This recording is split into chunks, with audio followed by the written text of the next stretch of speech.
Hello, Play the Game family. Welcome to the show. Thank you for joining us. This episode is brought to you by our absolute favorite guy when it comes to taxes, David Roque.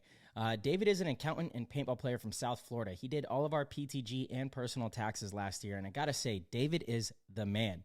He's been filing personal and corporate taxes for 7 years, has clients all around the United States, so it doesn't matter where you're at, he will figure out the best way to maximize your personal or corporate returns. He's really attentive, really easy to get a hold of, and amazing to work with. His goal is to help provide the paintball community with an affordable accountant that can help you better maximize your personal and corporate returns. Just mention you play paintball or listen to the podcast, and he will hook you up with a nice deal to get your taxes done for under $175, which if you compare that to like H&R Block and all the other big services, that's pretty damn good. And again, he's a paintball player. We love supporting the paintball community. The community has really showed up and showed out. So we like to do the same. And like I said, David has made our experience with tax season really seamless, really effortless, and everything is done very efficiently. So if you guys need any tax help, do not hesitate. Make sure to hit up David Roque either via his Instagram, which is alpha_Roque97. That's ROQUE and the numbers 97, or by email at droque954@gmail.com. Again, that's D as in David, Roque, ROQUE 954@gmail.com. All right. This episode is brought to you by Lone Wolf Paintball. They are an amazing online supplier and have been around since the beginning of the game as Michigan's premier paintball field and paintball supplier since 1987. They are rapidly expanding into the online retail space and supplying everything you need to be the best paintball player you can be. They have got it all. Head over to lonewolfpaintball.com and shop all of your favorite brands. And they also boast amazing customer service and will have this out to you with same-day shipping, which is amazing. It's always nice to know that your stuff is on its way immediately so you can start to use it that very next weekend of play. Check out their YouTube, Lone Wolf Paintball, and their Instagram at Lone Wolf PB, and stay up to date with all of their deals and sales. Play the Game podcast is immensely honored to have them on board, and we cannot wait for you guys to check out lonewolfpaintball.com and become a part of their community. This episode is brought to you by Sunday Paintball. Sunday Paintball is one of the most amazing brands in the business right now. Their whole mission is to be the Tom Shoes of paintball and give players more Sundays. What does that mean exactly? They are donating 50% of all of their profits on any of their things right back into the game to the players, to you guys that are listening right now. How exactly do they do this? Well, you could head over to their website, sundaypaintball.com. They have a tracker of how much money they have and will continue to give away. And what they do is they set up booths at events. They give out paint to teams. They give out, donations and gift certificates to different fields. They do an amazing job of giving back to the community that we all love, and it's really special. It's something that is very unique.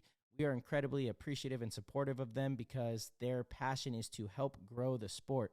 So if you guys could head over to sundaypaintball.com, check out any of their merchandise. They have so much cool stuff on their website. You can use code PLAYTHEGAME, get a 20% discount, and do a great thing by knowing that some of that money is going back to getting more players out to play on Sundays. Today's episode of PTG is brought to you by Transfuse, the amazing premium rapid hydration multiplier and immunity fortifying formula that is scientifically designed to replenish you at the cellular level. And they use all natural ingredients in their products. It is packed full of zinc, vitamin B6, vitamin C, sodium, potassium, and choline. And when you take this product, you are going to feel the difference on and off the field. I know that playing paintball with Transfuse has been a game changer, and it will be for you as well.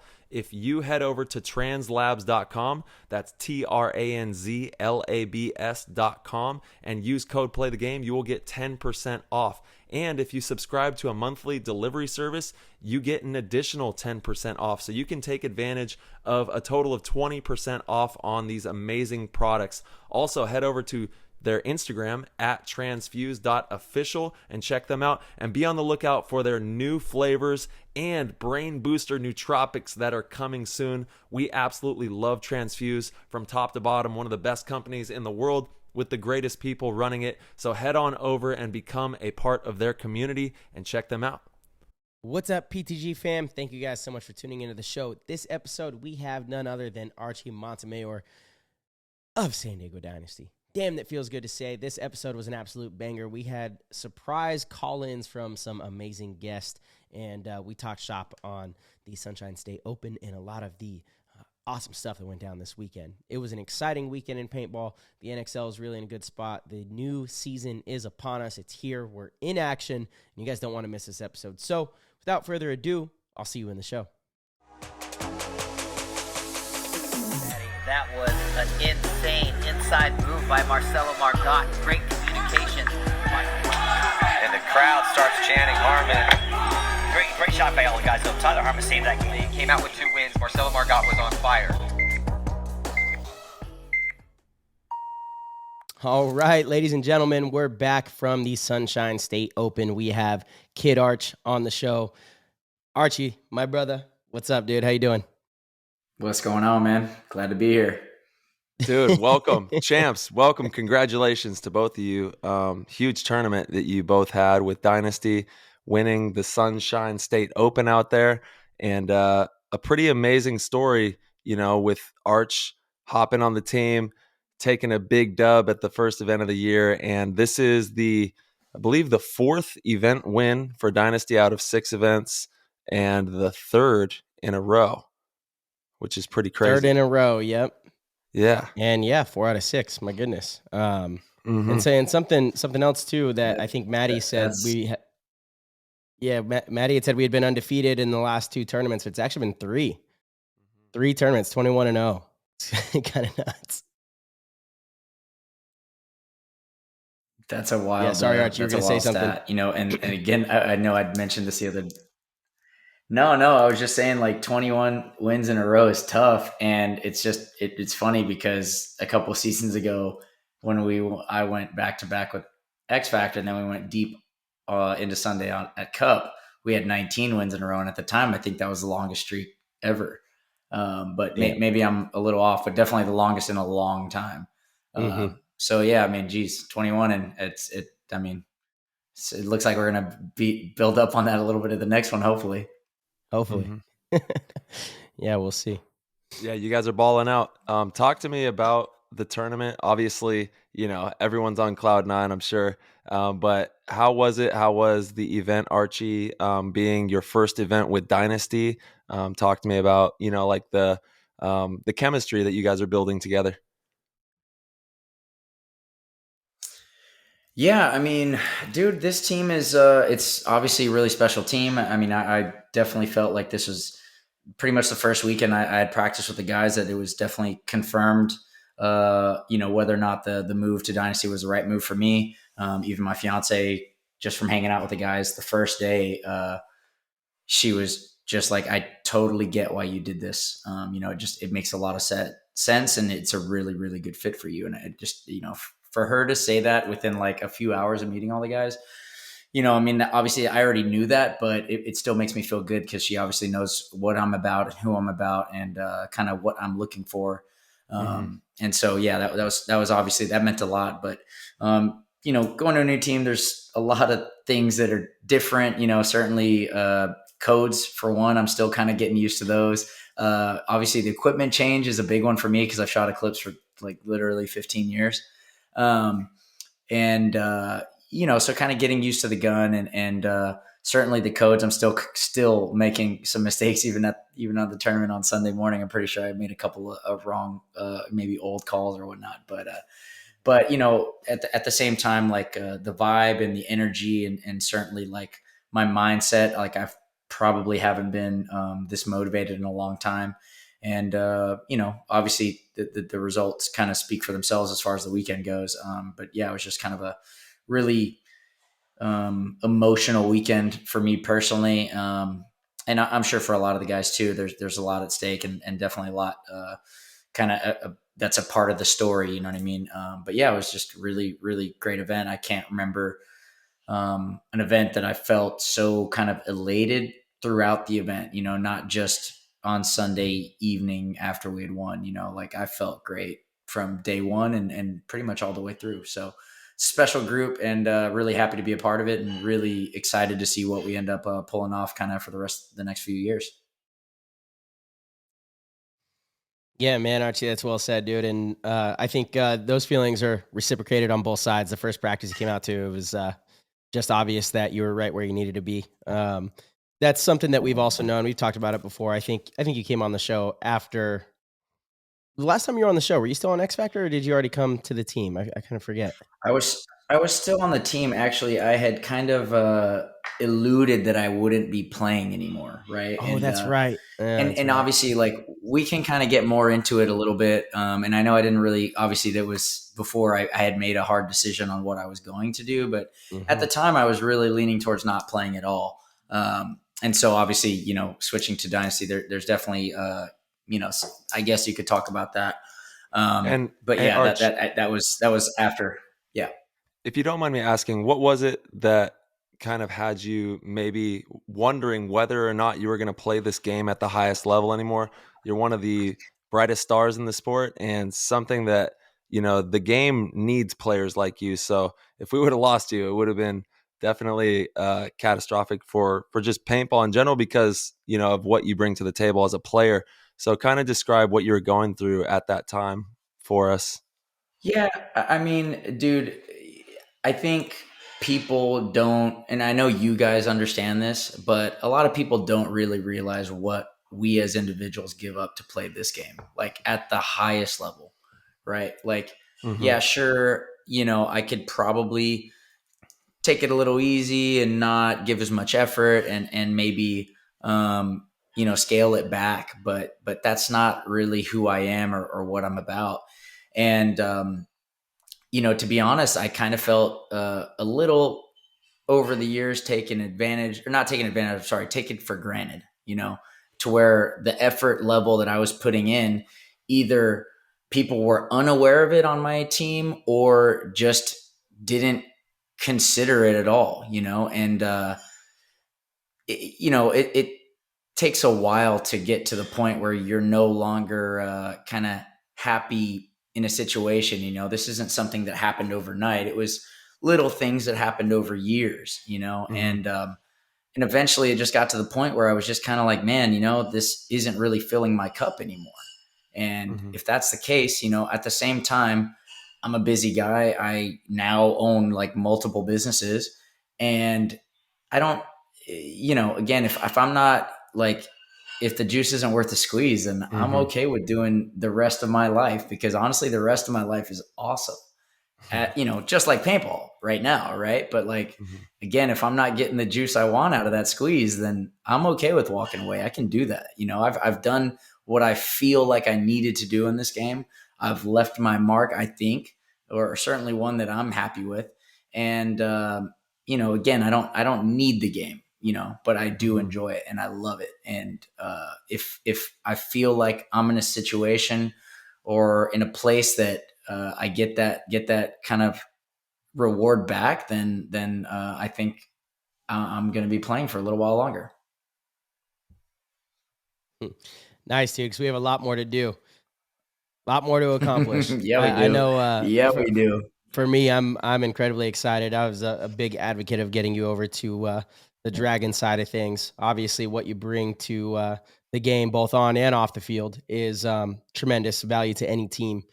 And I think the fun factor is a big part of it, right? That's something we noticed when we were playing over in Europe as the Golden State Kings. We just enjoyed, you know, the guys we were around over there. And so I think that was kind of maybe the start to all this. You know, I don't know. I don't want to, you know, make it sound like you were sleeping with someone else before you broke up with your girlfriend, but, you know. No. Well, you know, and that's what's unfortunate, dude. It's like sometimes you know, again, like, not to say like the grass is not always greener, you know what I mean? But like when we played with the Kings, I remember coming back from that first event, and I mean, I told Ryan, you know, obviously Ryan's my business partner, my best friend, Ryan Brand. and just a really close friend of mine. I mean, I talk to him for hours every single week, and that has been the case for like the last probably 12 years, mostly about X Factor. But I remember coming back from that first event in Barcelona, and I was telling him, I was like, man, like honestly, these guys treat me a lot better than X Factor does. And that's a little strange, and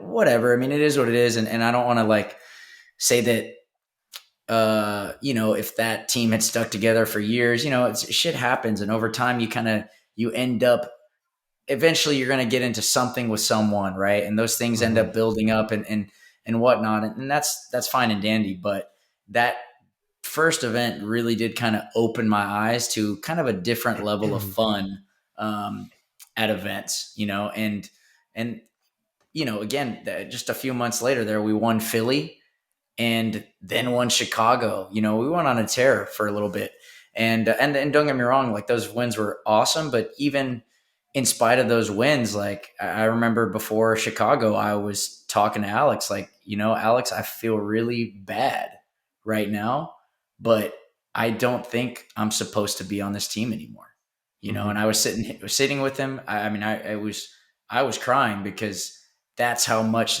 X Factor has meant to me for so long, but at the same time, like I knew way, way, way before this past offseason that this team was no longer serving me.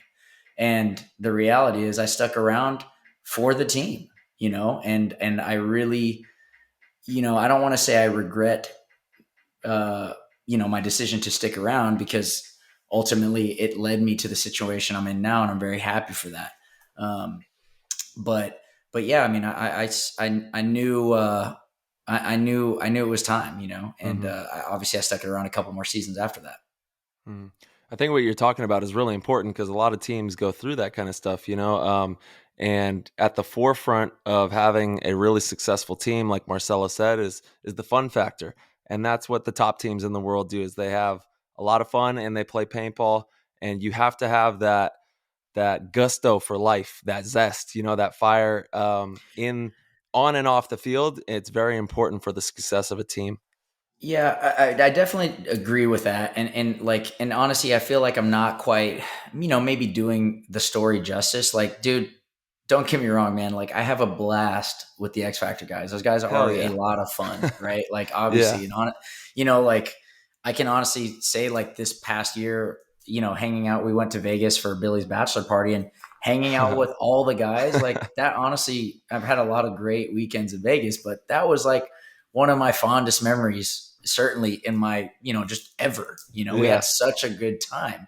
Obviously there wasn't paintball involved that weekend, but, as far as like the paintball thing and the way the team dynamic was, and the way we prepped for events, and the way the events were happening, it was just, I kind of knew it was time for something different. And that's, it's nothing personal, and it wasn't anything about like, I don't like anybody on the team. It really had nothing to do with that. It was just, again, on the main kind of effort level within the team, I just felt like it just wasn't hitting back home for me, To just kind of clarify on what I meant by that with the fun factor, for me, I wouldn't say personally, I'm sure Alex Frazier would disagree. Some of the other guys on the team would probably disagree, but to me, fun isn't at the forefront of a team success.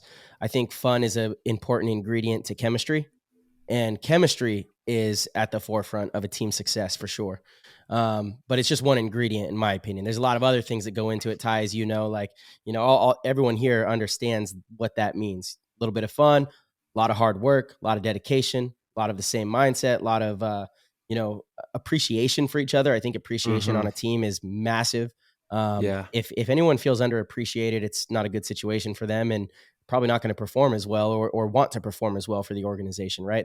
That's throughout all sports. You see it time and time again. That's a really good point. And, and don't get me wrong, like I'm here feeling, and my perspective is that I was underappreciated. And honestly, though, I would make the argument, and that's the beauty of understanding the way perspective works, is that probably some of the other guys feel the same way, and maybe from the other end, like maybe they didn't feel appreciated from me, and that's unfortunately like, so when those things kind of work themselves out and kind of over time don't get handled in a right timeline, they just end up being really hard to get through, and sometimes it's going to be more effort than necessary even, and I'm not saying that that's necessarily the case for me and X Factor, because it's not, but in certain instances, there's little things that play into it like that. Right. And unfortunately, sometimes the easiest thing is to just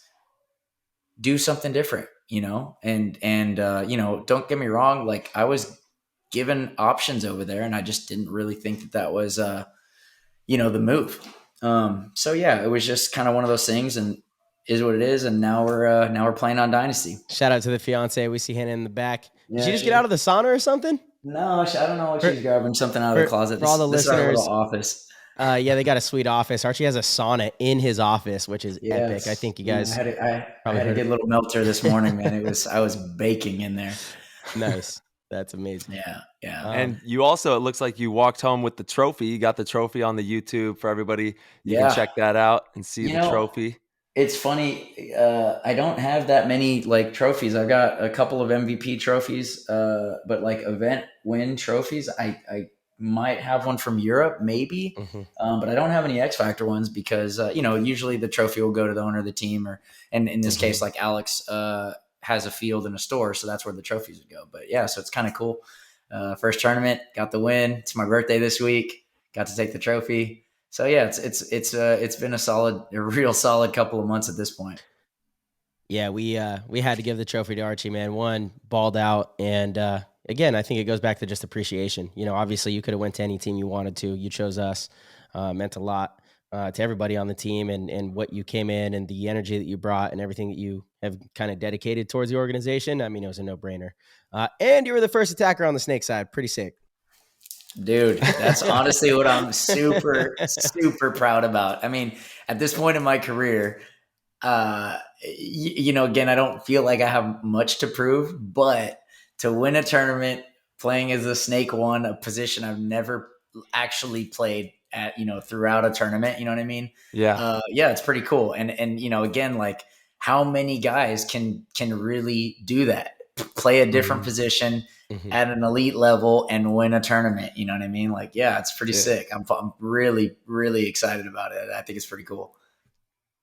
That's so rad. And talk to me about what it must have been like. I just want to dive straight into the X Factor game. Is that all right? Yeah, me too. Yeah, I did too. 100%. I was about to say, you and Billy in Vegas. How about you and Billy in Orlando? Where were we just at? Orlando. Yeah. Dude, let's start at the beginning of the game and let's just work through that game. I want to walk through that X Factor game. Dude, well, I mean, I feel like there's like so much backstory on let's dig into that game first, because like obviously I changed teams, and I would argue that, and I still believe this. I really think I think when you go down their roster, they're as deep as any team in the league. I really believe that, and talented as any team in the league. No, like I really still don't doubt that. Even though they didn't perform the way they wanted to this weekend, like I look at that team and I don't think they're weak anywhere. They're not, you know what I mean? And I'm not necessarily sure what happened this necessarily this weekend, but we had a tough draw. And obviously I knew we were going to play them last game on Saturday. And obviously from watching them, throughout the tournament, I knew that for whatever reason, they weren't really playing their best. And, you looking down the roster and watching their games, nobody on the team was really playing great, which is kind of shocking to see because normally that's not what you see from X Factor at all. And we had it was a good match with them. I forget, I think we won the first couple of points and they came back a little bit, but we kind of pretty much took it from the get-go and had control most of the match. And, yeah, I mean, there was definitely some overshooting going on. And, honestly, like I'm okay with talking about it because I really think it's pretty lame. Like we're out there, we should show a lot of respect to each other. Yeah. And certainly when you're playing like against legends of the game, like, to me, it's really silly. And honestly, you're taking yourself out of the game too when you do it. And to argue that that's not the case, you could just look at the score and see that it's obvious. You know, It seems like this year already, we've only had one event, but it seems like the overshooting is even more of a thing. It happened in the Saints. Was it Saints and Infamous match? Yeah, Saints Infamous match. And I'm talking about, it's overshooting. Like, it's one thing where, you know, you shoot someone, they're getting out of their spot, and okay, you kind of keep shooting them. And then it's another thing where, like, you're literally walking people when off you're the field. when you're maliciously shooting people, you know. But it's like allowed now. It's allowed. It's a rule that the NXL has stood by, saying, you know, we don't want to discourage this kind of, I don't know, brutality. I don't even really know what to call it. I guess it's not brutality, but they think it's exciting. They think it's something that should be allowed. And honestly, for a long time, I've been kind of for it, but I feel like the line has kind of been pushed a little too far for me now. Yeah, I mean, again, like watching it play out, and like, you know, watching, let's just say in our game, watching Rainey come down the field in a point that doesn't matter because we've already beat their ass.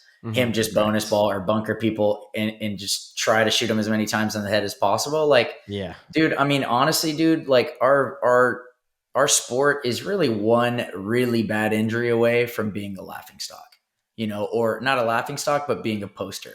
You know what I mean? And that's just not good. And again, it shows such a lack of respect, you know, and that's really what is what's bothersome for me about it. You know what I mean? And honestly, even at World Cup, when Rainey was doing it to you guys, in my head, I'm like, dude, grow up. Like, it's so stupid. We already lost the match. Like, you can't lose with class. Like, why? What? In what world are, like, you know, our paintball, like, kind of legends acting like children? You know, it doesn't make sense to me. And honestly, it shows a really big lack of character, in my opinion. But, you know, people are going to do whatever they want to do, and that's, you know, whatever, that's just fine and dandy. But I really feel like when you do things like that, dude, like, the karma ain't happy for you, man. Like, things come around, dude. Yeah. And I like what you said about, even it just kind of, you're not solely focused on making your next shot or where the next player's at and being the best paintball player you can be as well. You know, obviously I know at the end of a game, it kind of doesn't matter. And you're just some players go out for blood or whatever, but it's like, you know, every point that I play, I'm trying to be the best teammate I can be. I'm trying to be the best player I can be. So overshooting is at the lowest priority of the list. You know, I'm trying to get you off the field one and ball. on.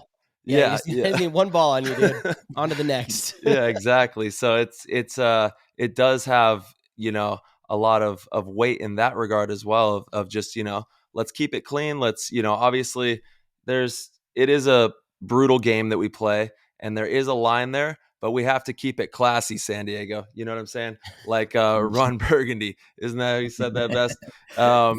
Stay classy. So yeah, you know, we have to definitely keep that in regards as well. Yeah, I mean, I agree. Like I said, I think there's like some excitement to it. I understand what it brings to the game in some sense, but I agree, Archie. There's a line that I think has been kind of crossed, and especially when the game's pretty much over. At that point, it's like you can equate it to basketball. If you're beating a team by 20 in the last 30 seconds, or no, in the last 24 seconds, you don't shoot the ball. You know, you or you're not pulling up for a half court shot, or exactly. You know what I mean? You dribble it out. You Yeah. know, you're not going for that last shot unless you're disrespecting the other team. That's actually a great analogy of what it is. And if you turn on the NBA, you pretty much never see a team that's up, you know, the game's over and they have the last possession where they go for the score, even if it means that the player might get a triple double on that score, or, you know, something like, they don't do it. And so, yeah, I definitely agree. There's a reason that the elite professional athletes that are world renowned and on every, you know, TV across the globe play with this type of class. There's a reason. It's a sport, and class does matter. So yeah, well, you got to remember, dude, people look up to us, you know, and like, if you're not a good example, dude, you're just selling them short, and that's the truth, man. You know, and like you said, Marcelo, that's a really good point. Every other world-class athlete is doing their best to act like that, you know? And we do have that responsibility as people that, you know, have people looking up to us. Yeah. It's really important. Hey, don't forget about Rodman though. Don't sleep on Broadway. Who was the It's guy? true. Was it Ron It's Artest true. that punched the And guy? Ron in the, Artest, yeah. Hey, so there's it's a true. couple guys out there. That's no lie. Yeah, that's no lie. You know, I got to say too, the NXL had this poster. I'm trying to see if I could pull it up really quick. It was a couple that was a good one. Yeah, it was a couple years ago. They had it at World Cup, and it was this sign they posted all over the place, and it was somewhere some little kid is walking around, you know, looking up to you. So make sure to give your best, or something along those lines. I definitely just did not do it justice, but I thought it was such a profound little thing that the NXL had posted and put there, and I totally appreciated it, you know, because it's absolutely true. You know, there's kids, adults, you know, men, women, children, it doesn't really matter. There's a lot of people in paintball that do look up to what we do and they watch us very closely. And so all of those things kind of matter. And the things that we do on the field, people think they can or should do on the field as well. And so, you know, I'm not sure that we want somebody at their local field, you know, a D3, D4 player, thinking that that's okay to do. And so they do it to some walk-on a random Saturday. And like you said, Archie, maybe some crazy injury happens from it, or who knows, but it's just a bad precedent to set, in my opinion.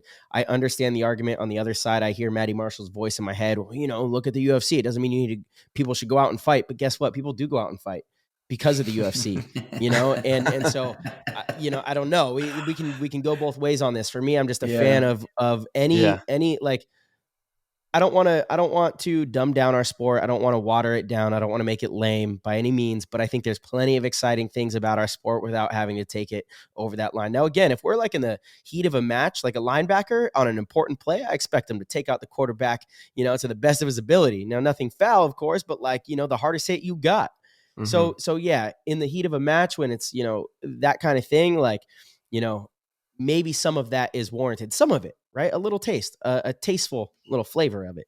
But, you know, again, at the end of the match kind of thing where it's almost like a defenseless fighter, you know, and those situations to me are, I just, I don't know. I didn't think I cared as much until this event really, and maybe even World Cup, where I kind of saw it getting out of hand, where I'm like, okay, now the line is being really pushed, like way out of bounds. Now it's like, okay, we're not in the same conversation that we were having before about overshooting. This is a different thing. You know, it's super malicious. Yeah, no, for sure. I mean, and that is a good point too, because it really has gotten out of hand, certainly over the last you know, maybe a couple of seasons, but the last few events, obviously it's been worse. Yeah, it's kind of, I mean, I did it actually at this last event. I participated in this badness. That was in against the Revo Revo game? Oh, that's right. Yeah, dude, because I was just blown away. There was like 3 points in a row at the end there where I was so far off the sideline. Like, I've been overshot my whole career, and, you know, everyone has. I'm not saying like consistently my whole career, but for a long time, I've experienced games where for some reason somebody wants to give me extra, and you understand what that's like. You're like walking out of a bunker. You're kind of like walking along the back line. But there's a line that's like, okay, it's so obvious that no one does it. Well, this, I'm like walking along the sideline, the snake line. So anyone on the other team has to move their gun out of bounds to shoot at you. You're no longer aiming in bounds, you know? And I'm just like, you're not 15, playing the game 20 anymore. Paintballs. I'm like, hold on a second. That is so intentional. So the very last point, I absolutely walked a few of them off the field, you know, and we kind of got into a little bit of a thing, and testosterone was flowing, and, you know, I was part of it, but I was like, wait, what's happening here? We're getting out of hand, dude. It's too much. Hey, it's a lot of action out there on the field, but a lot of action. Yeah. Talk about that Revo game a little bit. That one was crazy. Yeah. Yeah. Well, I mean, yeah, that was a tough game. I mean, I kind of feel a little bit bad for Revo. You're good, Tyler. My ring got me. Yeah, I mean, dude, Revo played a really good tournament. All their games were, I think, 1 point. You know, they just didn't. I think they only won one though. And you know, that's tough, dude. You play a tournament like that, and you're in it. I mean, obviously, we only beat them by 1 point. We won the tournament, so, you know, it kind of shows like, maybe, you know. And obviously, I think we played a lot better on Sunday versus the first day of the tournament, and that there's obviously that's what it takes to win. But, you know, certainly they're that close on Friday. Archie, I mean, the big change is against Revo. I went to the snake on the break, first point against them, and then we changed out that position, put you into the snake, put me as the 2, We started a steamroll. Maybe that was it. Or maybe we put you in the can and you just started shooting everybody off the break, made it real easy for me, right? So, I don't know. Well, I guess the world will never know. Who knows? We'll find out next event. Yeah. But yeah, I mean, the Revo game was good. And I think the kind of, from what I remember, the bonus balling kind of got started. I didn't really wasn't that aware of it, but I guess Alex got bonus balled one game pretty bad. And that was when guys were starting to take notice. And then I didn't realize Marcelo was taking things into his own hand as far as retaliation goes. Well, because I didn't say anything when I came into the pit of me getting bonus ball, right? Like I never do. Yeah. To me, it's a mental note. It's just going to make me mad and probably, I don't know. There's just certain people don't bonus ball them because it's going to be worse for me. Yeah. I'm like, I have the ability to win the next point and make sure that you're the one walking off the field and getting shot extra, So it's one of those situations. But dude, Revo's feisty, dude. They're super feisty. They're a gritty team, very gritty and really talented. And I think they surprised a lot of people too. I think a lot of people kind of counted them out for the players that they lost. They did a great job with the rebuild, and I think they're only going to get better, honestly. Yeah, I agree. I honestly was thinking, again, people are probably counting them out. Zupa and Derulo are obviously great players, but they definitely held their own all weekend. They just were in tight games, and one bounce on any of those points could change the outcome of either of those matches. You know what I mean? Like that's the reality of it. So, I think they kind of showed that they're going to be fighting all year, obviously. And it'll be interesting to see kind of where they end up at the after the next one or whatnot. But I wouldn't be too disappointed in their performance. They weren't. They didn't get their asses kicked on any single game, and they definitely, our bracket was by far the hardest one. You know what I mean? Obviously it was us and the Saints in the finals, and then you've got X Factor, Revo, and NRG, who's also not like a slouch at all. They beat good teams a bunch. So I bet you that's the first time ever that the last place team made it to the finals. Oh, that's a good point. Yeah. Maybe Dynasty when they first came in the league. I don't know, because they would have been the last place team technically. Yeah, I don't know. I don't know if they made the finals when they first came. But yeah, the Saints were the 20th place team, and they were our lower tier of the bracket, and they were in the finals. Yeah, imagine playing the finals team for your fifth seed in the bracket. Yeah, I mean that's crazy. Yeah. So obviously our bracket just maybe didn't fare out the way like certainly Revo and X Factor would have liked, but that's how it goes sometimes, and that's just paintball, man. I mean, when you're drawing names out of a hat, sometimes those names are good and sometimes they're bad. What was it like snapping down the wire with Billy in the snake there? That was pretty exciting to watch. Yeah, I mean, I don't feel like I really ended up gunfighting with Billy that much. Just the situations didn't really call for that, you know what I mean? But it was interesting, definitely playing against those guys. I mean, obviously I know the tendencies, and I know kind of everybody's ins and outs of their game because I've watched and been around it for so long. And you got to remember, when you're like really a part of the inner workings of a team, you're aware of everybody's game at a very deep level and trying to figure out what you can do to mold them and get them to play, be better at their position or everything. So, for me, it is a little weird to play against guys at the game, that you understand so well. And that's not usually the case. I mean, normally you see guys play a couple times, a few times a year, and that's that. But, I've literally been playing paintball with most of those guys for like almost a decade, some longer. You know what's funny, Arch, is that is when you and I switched, where you ended up being the one on the snake side. Before that match, you're like, I think I want to go snake off the break first point against X Factor. I felt like they didn't know it was coming. That's when it switched. You're like, all right, you got it, bro. And and ultimately, like, that's also the beauty of being confident enough in yourself to be able to do anything you want, and that's how I do feel about my game. I just don't usually play that position because, again, like on X Factor, why am I going to go there when I got Billy? Like Billy's an elite level snake guy for years. And, I know how it's, it is very difficult to be like super elite 2 or 3 because there's just so many more combinations of things you have to be great at. And so, but at this, not to take anything away from like the top snake guys, because that is the hardest. It's super hard to do that day in, day out, year in, year out. Like, to be a guy that stands above the rest in that position, man, it's tough. Yeah. Really hard to be super consistent. And so the guys that do that, I mean, it's like, man, my hat's off to them, Yeah, I know, man. I hope Chad George is healing up well. As everybody out Dude. there knows, Chad hurt his ankle, our lead snake attacker at the last event. And we will definitely have him back for the next event. It was like a pre-existing type of thing with his ankle that just got kind of retweaked a little. So he should be all good. But everybody Sweet. send some love to Chad George out there on his healing process there. Is that Dallas, Tyler? Are you guys going to play Dallas? I believe so. Yeah, we are going to go out to the Open event in Dallas, and that's April 30th, the weekend of April 30th out there. Yeah, and that's the minor event for, I guess That's everybody right. that doesn't know the way the schedule works this year. Yes. Yeah, Yep. but I think probably, I mean, I'm assuming most of the pro teams are going to that minor, the first one. That's just my guess. I thought you could only have 10. Oh, really? So they're capping it. So how do they determine which 10 are going? See, I don't know. Maybe I'm wrong on that. Maybe Mhm. that's just how they did it last year and they've kind of evolved.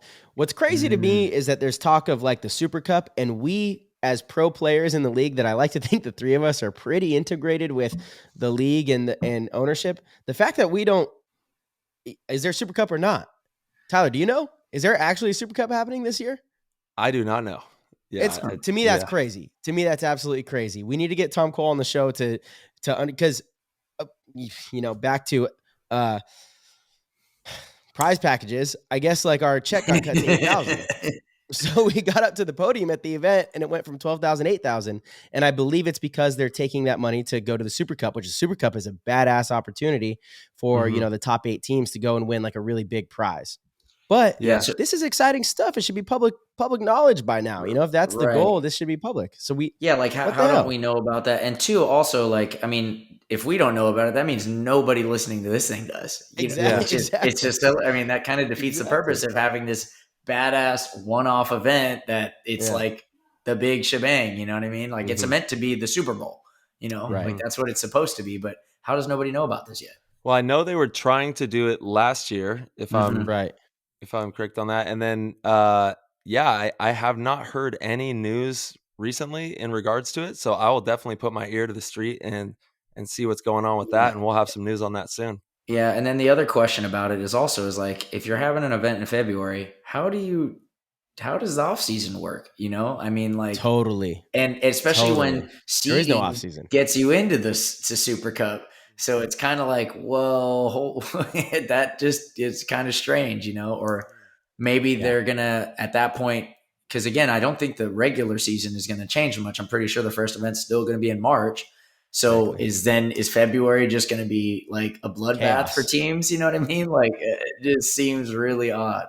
But yeah, I'm honestly like really curious as how that's going to play out. We'll see. Yeah, that is really interesting. I'm super bummed if there's a event in February because for the longest time, look, we don't get paid millions of dollars, right? So it's nice to have some of our free time as well. The off season, especially Christmas time, is my favorite time of the year, with family and friends and wine-infused cannolis. Archie, I don't know if you've listened to some of these shows in the past, but it made some wine-infused cannolis during the holidays. I mean, we get crazy with it. Game over. And how am I supposed to do that if we're preparing for the Super Cup? Yeah, that's a good point. I mean, you're right, because some people, I mean, I think the proposed kind of plan to the Super Cup is supposed to be a pretty fat payout, right? Yeah, it's like 50 grand, I thought. Yeah, I would be shocked if it's that high, but still, it's supposed to be like more than a normal event, right? Yeah, of course.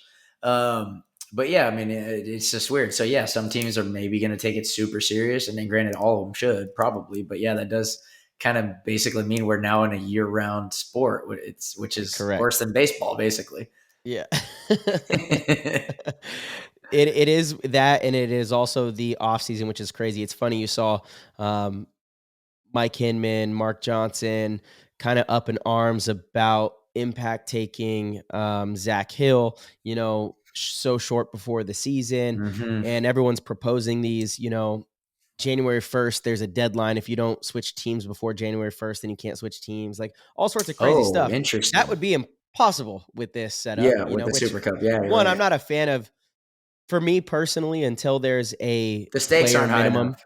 The stakes aren't high enough. Exactly, dude. Yeah. The stakes aren't high enough, and until there's like a player minimum, for players getting paid just to be on a pro organization. I feel like you can't limit them to whatever opportunities might come their way. And, Right. yeah, I don't know. I'm just not a big fan of that. I do understand, these team owners are also investing a lot of money into their players and their organizations. And so they want to be able to secure that, some sort of loyalty or return that they're going to be able to build on. But I don't know. I see both sides of it. And then, certainly if you do something like the Super Cup and then have the season start shortly after, that's going to be kind of a disaster. So I'm curious. Again, we need to get Tom Cole on the show. He's always been super, super open and honest with us. Let's just call him right now. Yeah, let's just get him on the phone, actually. I'm going to hit him up.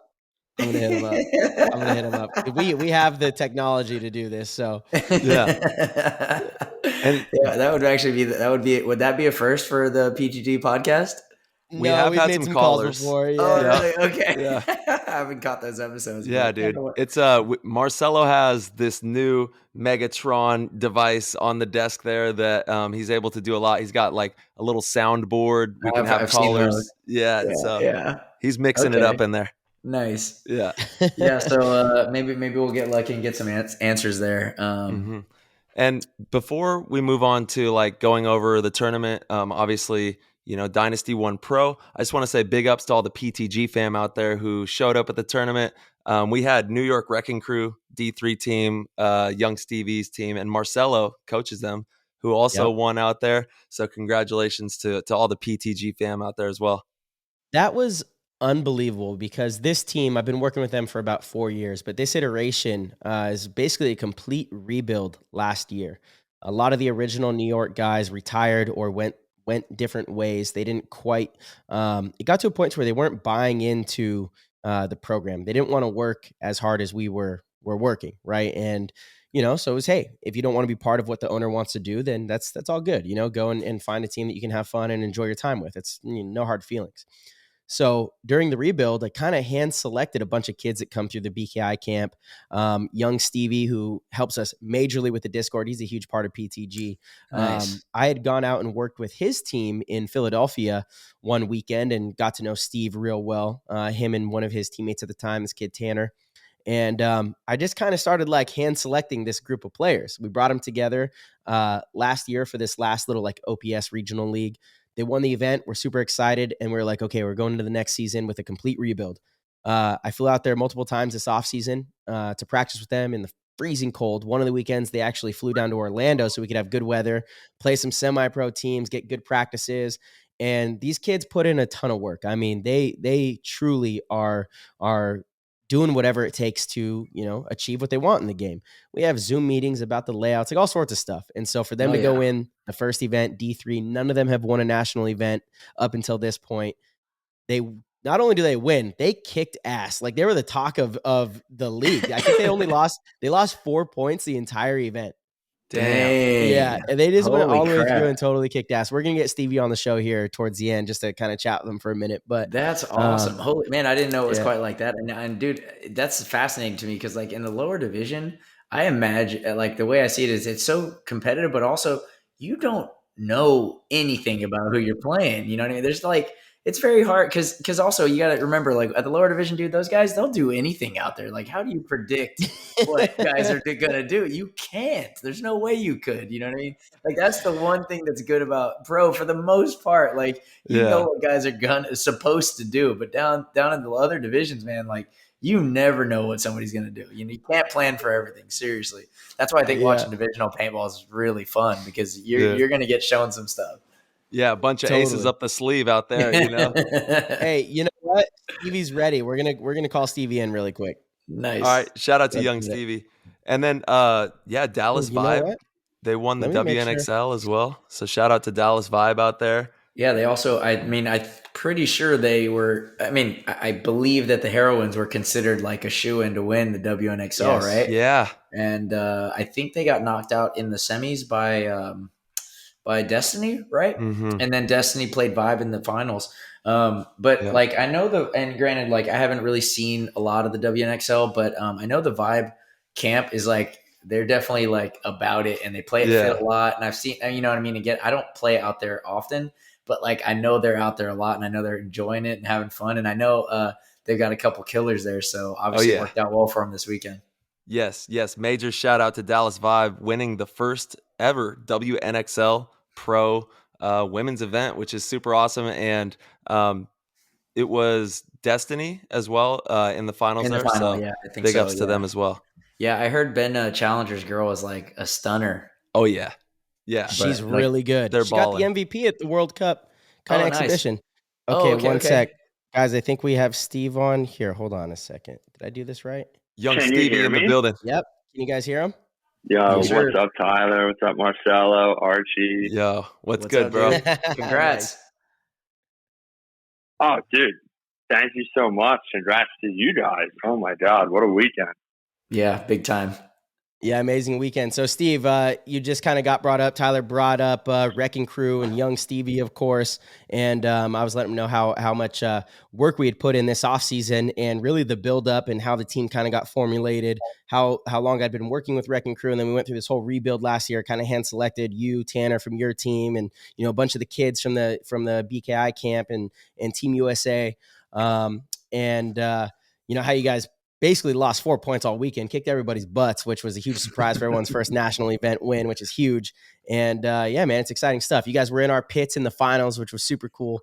The coolest thing to me is I kept telling you guys before the event even started, I said, we're going to see you guys Sunday afternoon on the podium, both holding first place trophies. And sure enough, we were both standing there. Yeah, I mean, yeah, we manifested it, right? Like, and to your point, it started a long time ago when, everything was coming together. Like, you were handpicking all these players. And at first, like, a lot of people may have been skeptical to, the vision, but a lot of hard work, a lot of dedication. And, sure enough, it all paid off like very quickly. Dude, that's where it starts, right? The vision. Mm-hmm. Yeah, you need people to buy into the vision and the goals, right? Otherwise, if you can't at least agree on that, then you're certainly not going to agree on how to get to that spot. So. Right. Yeah. Right. I'm glad Stevie used that word manifestation, because like it's just one of those things that, and I really feel like you can't talk about it enough. But bro, man, having the vision, having the thoughts, having the belief, right? That's really where it all starts, and it's sometimes it's like hard to realize the power of those kind of initial ideas and thoughts, but man, they can pay off for you big. Mm-hmm. Oh, it's And everything. I love that everything. I was going to say, I love that you keyed in on that, Archie, because when we talk about like manifesting it, right, it started weeks and weeks ago. So, I mean, in this off season, this team, we put in so much effort, right? Like the team's based out of New York. We play out of a field in North Jersey. It is cold, like 20 degrees, and we're practicing cold. So we flew down to Florida to go play some semi-pro teams. Shout out to the Tampa Bay Jets and the Killers. So we went to CFP. We put in like a hell weekend with Marcelo before the season even started. And then that rolled directly into like another hell weekend with Marcelo in the bitter cold, followed by, nonstop practice weekends where I'm talking we shot 140 cases of paint before we got to the event. And when we hit the event, like we talked about that manifestation, we said, we're here to mercy rule every single team that we play. And we did that all the way through the quarterfinals. We mercy ruled every single team up until we hit semifinals. And then, gets a little tougher. Yeah. And you know what? Like the first point, that was the first game that we actually lost the first point. And then we said, nope, we came back, we won 4 points in a row. We closed that one out, went on to the final stage, and it was a little bit more of a grinder. But the idea that we continued to just mercy rule teams, and like we would come back into our team huddle and we would go back to that plan and say, this is why we're here. We're here to show everybody what hard work and dedication does for a team. And all these young kids that, people are immediately going to write off because like they're 15, 16, 17. But they're ballers, man. And they put in a lot of work, and it was amazing to stand up on that stage with them and hold that trophy.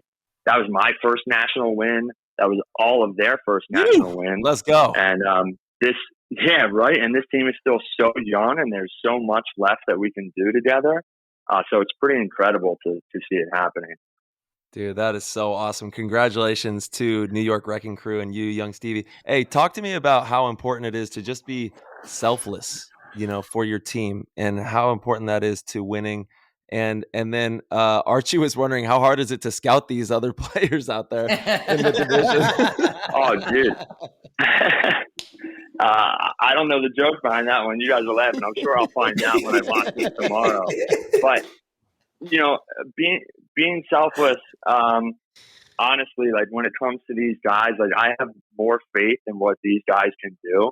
And I think, Alex said something on the stage that, or maybe it was Ryan. I don't know. I want to give Alex the credit. I think it was Alex. He said, friendship wins paintball tournaments. And that's so true. Like if you surround yourself with the right people and you put your faith in them and you grind with them every weekend, like it all comes together, and you just have to trust the guy next to you with everything, right? Because, maybe now and then, like a big play will win a tournament, but the reality of it is that it takes teamwork to get you to that moment where you can have that big play. And then that extends beyond just the players on the field. Like we had an incredible pit crew, and we have these guys that are incredibly selfless for their sons, for the program. We scout every team as a group. We spent the entire weekend together as a group. We moved as a unit through scouting, through, eating meals, watching games. Everything we did as a group. And then we got to stand on the podium as a group. And that's where it made sense to be selfless with everybody. Man, dude, Steve, you're hitting some heavy hitting points there, dude. Like I could pick a couple, right off the top where you're saying, obviously friendship wins tournaments, and that's totally true, because you're talking about trusting your teammates, right? And I'll kind of give an example how you can really trust your teammates kind of in a deeper and meaningful way is like, think about it like when you're out there playing and, we all have arguments about what we should be doing. Oh no, you should be doing that and you should be doing this. But really, dude, that's the distraction, right? Letting you take it personal. You think you're doing what you're supposed to be doing, and maybe somebody's got another idea, but that's where, sometimes even when you think you're right, trusting your teammate and knowing that, hey, you know what? He's my friend and he's got my back no matter what. So maybe he sees something that I don't see, right? And really kind of believing and getting behind that versus the other end of it where you can just like put the wall up and now, you know what? No, I know what's best for me and I'm going to do it my way, right?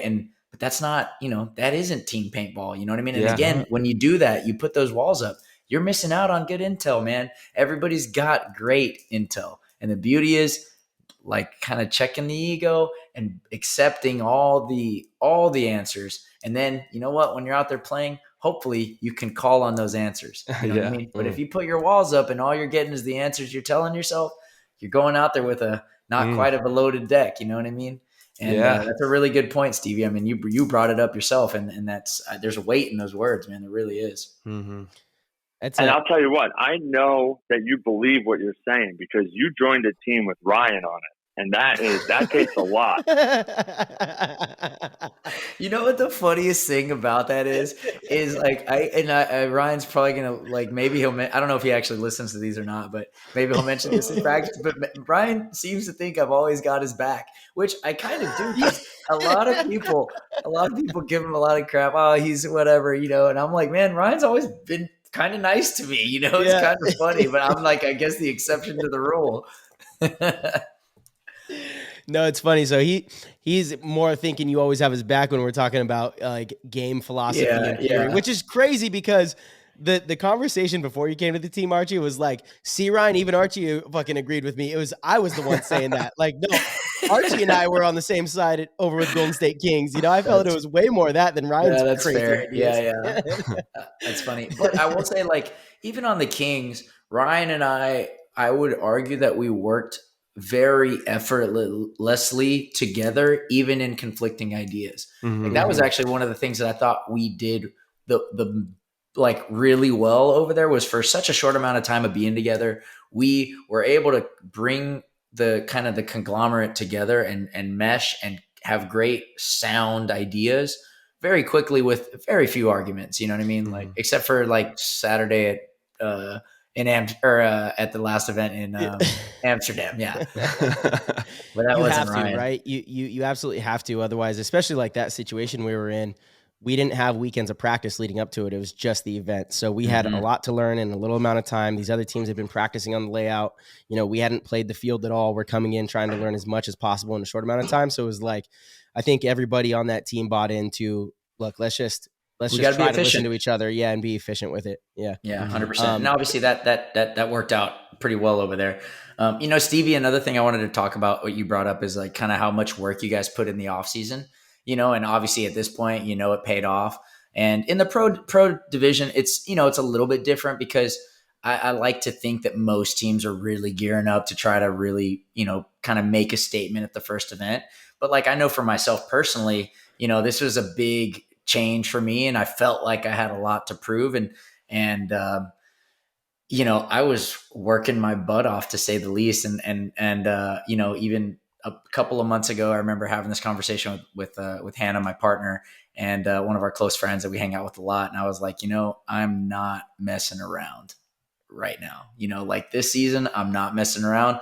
And I, kind of committed to what I've been doing, which has really been, I think already paying off. But I've been working out. I've been working on my mentals, you know what I mean? And I've been really focused on all the aspects of the game, which is way more than just the physical, and that includes being a really great teammate. That includes communicating well. That includes, all the little details that it takes to win a tournament. You know what I mean? All the little things. And I've been really motivated, and I'm really happy to be, around a great group of guys. And I definitely feel certainly really motivated coming to this team. And when I came back yesterday and I got home, our friend that was around when we had this discussion, we were kind of talking about our goals and our plans for this coming year. And I placed the trophy on the table and I said, this is why you apply yourself to the fullest. You know what I mean? And, really, I love that. It can pay off, dude. I mean, I shit you not. That's literally what the first words I said when I came in the door was that. And it's so true. You know what I mean? Like, if you're not motivated, dude, do whatever the hell you can to get motivated, because it makes a huge fucking difference. Yeah. Soundbite. Boom. It really does. And something that stands out to me, I'm glad Tyler piped up there, is like, Arch, you came back to Dynasty, you molded right into the team. You didn't look out of place at all. And it reminds me of when Tyler joined Heat. They go out and they win the first event. Tyler didn't look out of place. He looked like he had been playing with those guys forever. And you can see the guys who really have that dedication and go that extra mile to integrate themselves. And, thinking about it from a divisional perspective, in play the game world, we like to talk about grit equity. And I genuinely say this, not with contempt for a lot of teams, but contempt. But, I don't think people believe what they say when they talk about winning, because we know the formula that it takes to win and how much effort and dedication you have to have. And these teams that go out and shoot 2 cases of paint a person per weekend, that is not what it takes to go and win at the highest level. And I understand from the perspective of guys that don't necessarily have it, but paintball is just one of those things where you got to put up or shut up. And this is a great example of, all of that coming to fruition. Yeah. Yeah. I think, Steve, like one of the things about the team in previous years, the Wrecking Crew did have success, and we had a few different iterations of the team, and there was success. And at the start of every season, I would sit everyone down and say, look, this is what I expect from you guys. Here's what you guys can expect from me. Here's what you guys can expect from the owner. And here's what the owner expects from all of us. If you guys are interested, stay in the meeting. If you're not, that's fine. Find another team. And we would have that very brash and real conversation, because the practices are tough. Again, like Archie, these dudes practice harder than some pro camps for sure. Damn, probably that's awesome. Marcelo made sure of that. they work really hard. And it's a lot of sacrifice, and they're not getting paid. They're paying to be there. So I make it clear to the team beforehand, like, I get if you don't want to be here, right? No hard feelings, but this is what we're doing because we're really trying to win. And, people would be interested, and then they kind of, fizzle off. And, we had some players that just weren't buying into it, and you kind of become cancerous in that regard because you're not putting in that same effort, that same commitment, not applying yourself. And like you said earlier, Archie, that ego, the wall of like, I don't need to hear this. Like, I know what I'm doing kind of thing would start to happen. And so that's why I went with the complete rebuild. And this group, I'm so proud of. And also, just to be clear, Stevie, the job's not done. You guys won one event, just like us. One event. Exactly Now right. it's One time to event. defend that. So it's just time to getting defend started. it. Yeah, exactly. It's just getting started, and it actually only gets harder.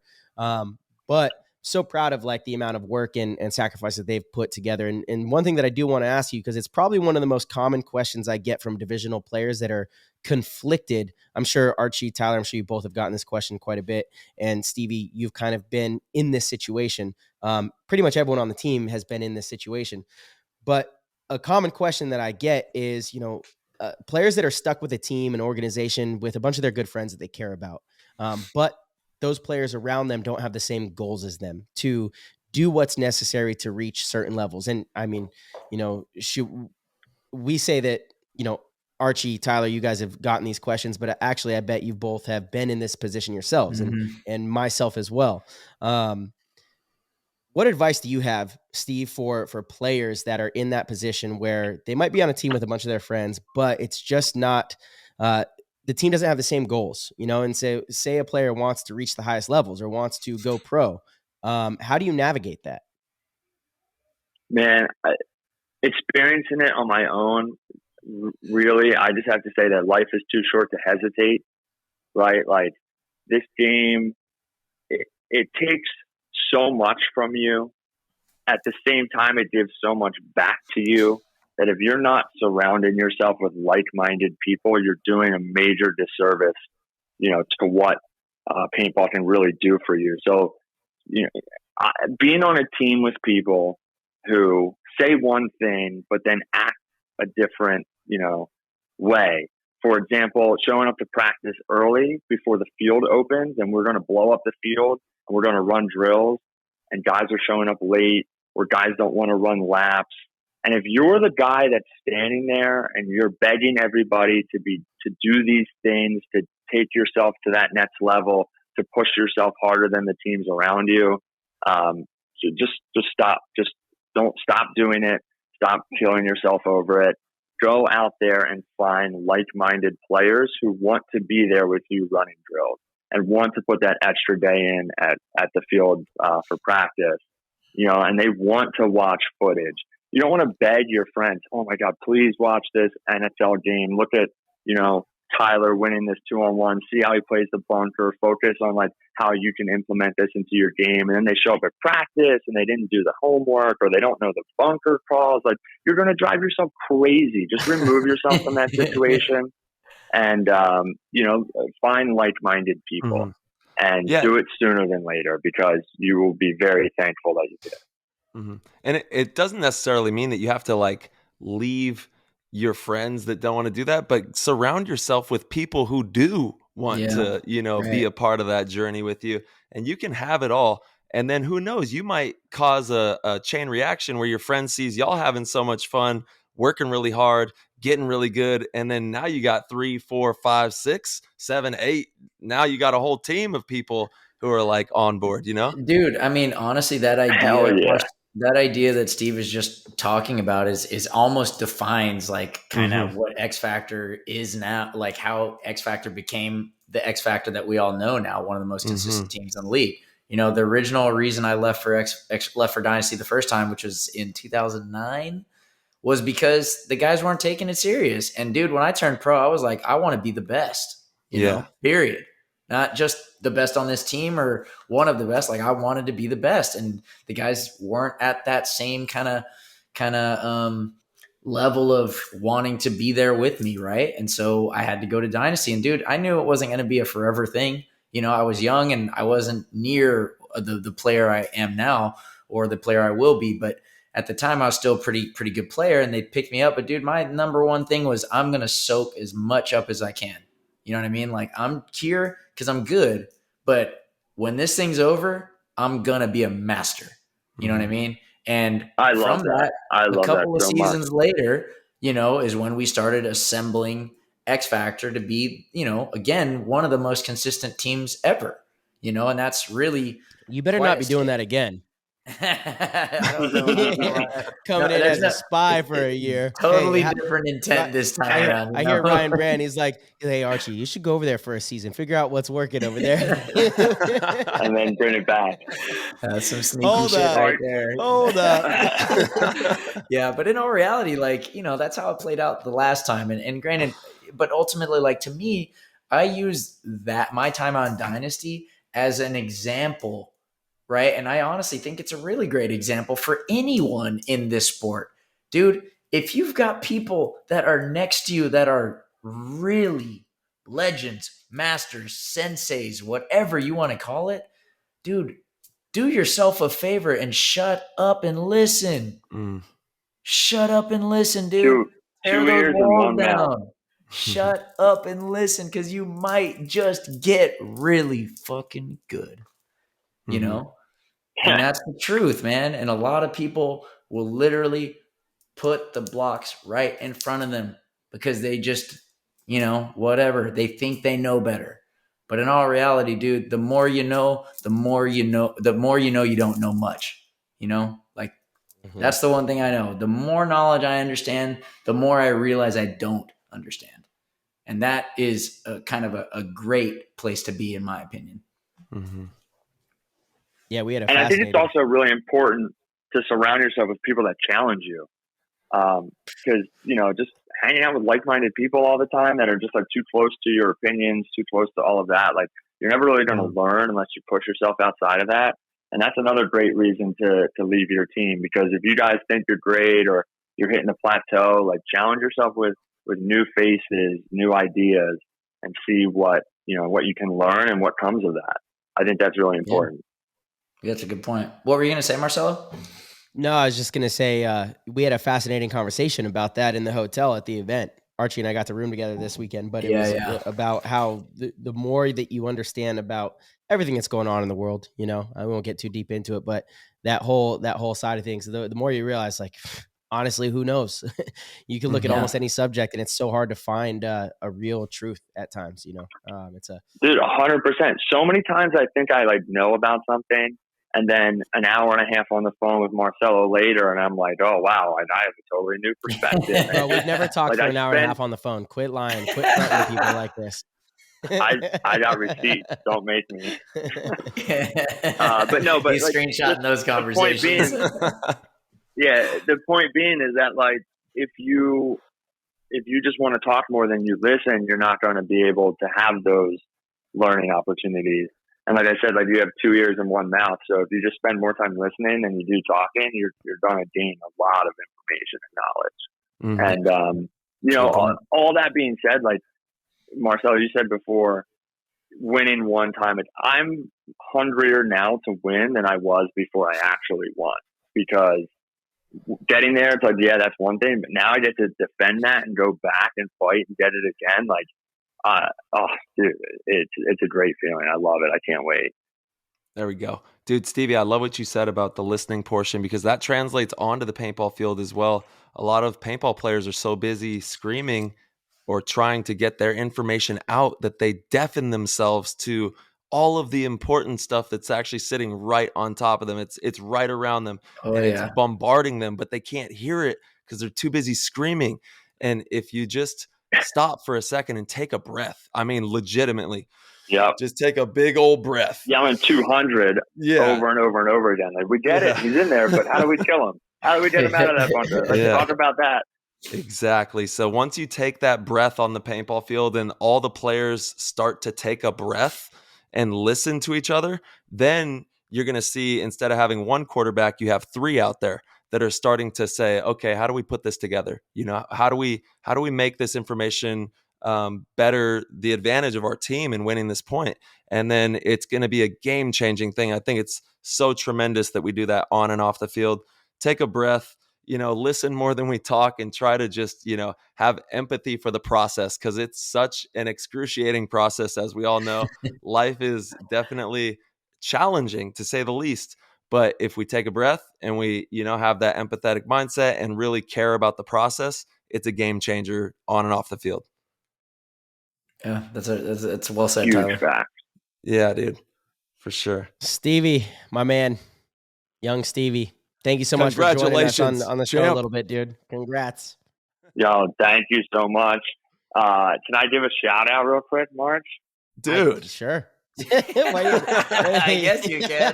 Let's go. I mean, I Give want it to. to If him. you can say no, but then you just look No like way. a bad guy. Yeah. I just want to shout out to Wrecking Crew, our owner Rob. He puts everything into this. He's one of the greatest dudes I've ever met. He's the man. Yeah, Rob. Colton, Seth, Tanner, Ben Slofer, the young phenom. He's the Shout out, man. Ben. Our newest guy, Will Newberry. We just got some absolute killers on the team. Kids that put everything on the table. All the dads. Like I said, Wrecking Crew as a whole. This Hell is yeah. a family. This is not an individual effort. So shout out to my boys. Can't wait to get it again with you guys real soon. New York in the Sweet. building. Stevie, thanks for coming on, man. At the next event, dude, come say what's up. I got to meet you. Yeah. Dude, absolutely. We ran into each other a few times, but I wasn't trying to like jump on you like a fanboy. I do that enough. So I'll say what's up, and you guys have a great rest of your night. I appreciate you having me on. Philly's his Sweet, hometown, so he'll bring us cheesesteaks in Philly for sure. Hey. Now the expectation's been set. I love it. All right, young yeah. Stevie. Awesome, Stevie. I think Blake wants Have a to good get night, on. guys. You I too, think brother. Yarber wants to get on the call. He's FaceTiming me right now. Yarb dog, bring him in. Dude, should we bring Yarber in too? Well, Get we him up there, could. Archie. Pull him up. All right, hold on. Hold on a second, dude. Let him know. Let him know he's on the show. He's on the show. PTG. How good is that? Let's go, Yarb. How are you doing, Blake? Dude. Can y'all hear him? I'm not sure if y'all can. You have to put it up We to can your hardly mic. Hear him. Hardly hear him. All right, he's closer to Here, the mic. I have now. What's an up, Blake? idea. Tell Blake I'm going to FaceTime him for all of us. All right, Blake, Marcel is going to get you in here. All right. It'll come through. This is That's funny. hilarious. I can put his... I got to plug my headphones back in real quick. All right. Dude, yeah, it was bummer not seeing Blake on the field. He's such a monster. Yarber, Yarb dog. Boys. we got you on the show, bud. Perfect timing. Look at that. Yes, sir. How you feeling, dude? I'm great. Look at that. Look at that beauty, huh? Thumb, She's coming thumb. along. Thumb Yeah, for all the for the- listeners. He You got is. the tube. Yeah. Yeah, he So showed his for anybody thumb out there who doesn't know, Yarber injured his thumb and wasn't able to play the last event, but and almost lost it if I'm not mistaken. There, it was pretty crazy from what I understand, right, Blake? Oh yeah. Yeah, it was 95% off, but it's back on. Oh my gosh. We're in there, dude. Yeah, Blake might not have been on the field, but his presence was definitely felt. He put in long hours and helped out. He was our offensive coordinator for the event, Mhm. and it was really helpful in scouting and kind of giving us the right little pieces of information and little bits there to help us kind of succeed and be our best versions of ourselves. And we're definitely in a debt to Blake for that, but we're really excited to have him again. I saw him out there. Yeah, it was funny watching being able on the side to stay on the sidelines, not only watching all the other games but watching our own games. I learned a lot about all the other teams, including ourselves. It was the third eye. It was great. Yeah, we had obviously, I'd like to be on the field. You lost a thumb and gained an eye. Yeah, Blake and I had a good little conversation. It must have been after we won, but Blake was talking about how basically what he's just saying, how watching from that kind of perspective, really he gained some insight and kind of thoughts on it. And honestly, it reminded me of when I first turned pro. I watched every single match for like the first few seasons. Didn't miss seriously first match to the end match every single day. And that was all with the intent to try to be the best version I could be, and it's sometimes interesting. And obviously we don't necessarily continue some of these things that we used to do, but it kind of reminded me like, oh man, there actually is quite a bit to see when you're up there. Yeah. Mm-hmm. Well, Yarber's a monster on and off the field. He's ready. He's hungry. He's ready to get back out there. And hopefully we're going to see you at the next event, the next major. Is that something that we can expect, Yarber? On the field? Yeah, I'll be up.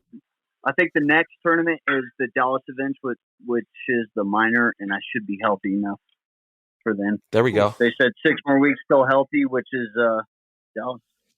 Yeah. I'll tell you what. I mean, it's crazy that we won the event without having Blake, because I mean, having Blake on the field just changes the entire dynamic of what we can do and what we can get away with. The amount of pressure you put on the other team, I just, man, I'm so excited. It makes everything easier for everybody else. So I'm so excited to get Blake back. I think it's going to be phenomenal. But Archie's right. You definitely were a huge help, huge presence, especially once we got you to leave the stands and come over and hang out with us in the pit. You know, that's where we were able to get a bunch of like real valuable, info from you. So, Yarby, missed you out there, dude. Yeah. It was nice to be in the pits to give what little intel I could, what my perspective of what the game was, how the game was going, and how you could best plug yourself in. Mm-hmm. I had a chat with you, Marcelo, in the finals, mm-hmm. and Archie, and Archie went off, especially in the aftermath game. Archie had a fantastic point. I think the 3-3 point, Archie was he's putting in the work. Yeah, that point was massive. I mean, we likely don't make it on if it weren't for Archie going off in that point. I got shot right behind him, kind of blew our advantage, and then here goes Archie down the snake. Well, actually, dude, we thought we were off on the count in that point. I didn't realize it until after the point was over. We thought we had killed one off the break. So when we lost, I don't know, remember maybe Alex, we were 4-on-4, but I thought we were actually 4-on-5, and then we ended up evening it up. But once you died, we were down 3-on-4, and we made the push in the snake, and the rest is history. But yeah, I mean, it was a crucial point for sure. But it worked out, and granted, it worked out for a bunch of different reasons. All the little kind of things and details and nitty gritty stuff and belief and faith and all the stuff we've been working on, basically. Yeah, can you walk us through that point, because you were essentially playing a 1-on-2 down your wire? Well, so basically it was a tie game. They were up on us the whole match, and we tied it up with like 3 minutes left, something like that. And we break out, and Aftermath was obviously at this point we know they had the advantage, so they were kind of playing the numbers game and probably going to whittle us down to see if we were going to make a mistake. But basically, I got in the snake and didn't really waste much time. Got in there, went straight to the 50. And, basically because we kind of scouted and we knew exactly what was going on, I knew Barrett would be in that big wedge on the snake side. So honestly, it was a really good shot. He knew I was in the snake, and it looked like he was kind of ready for me to come up.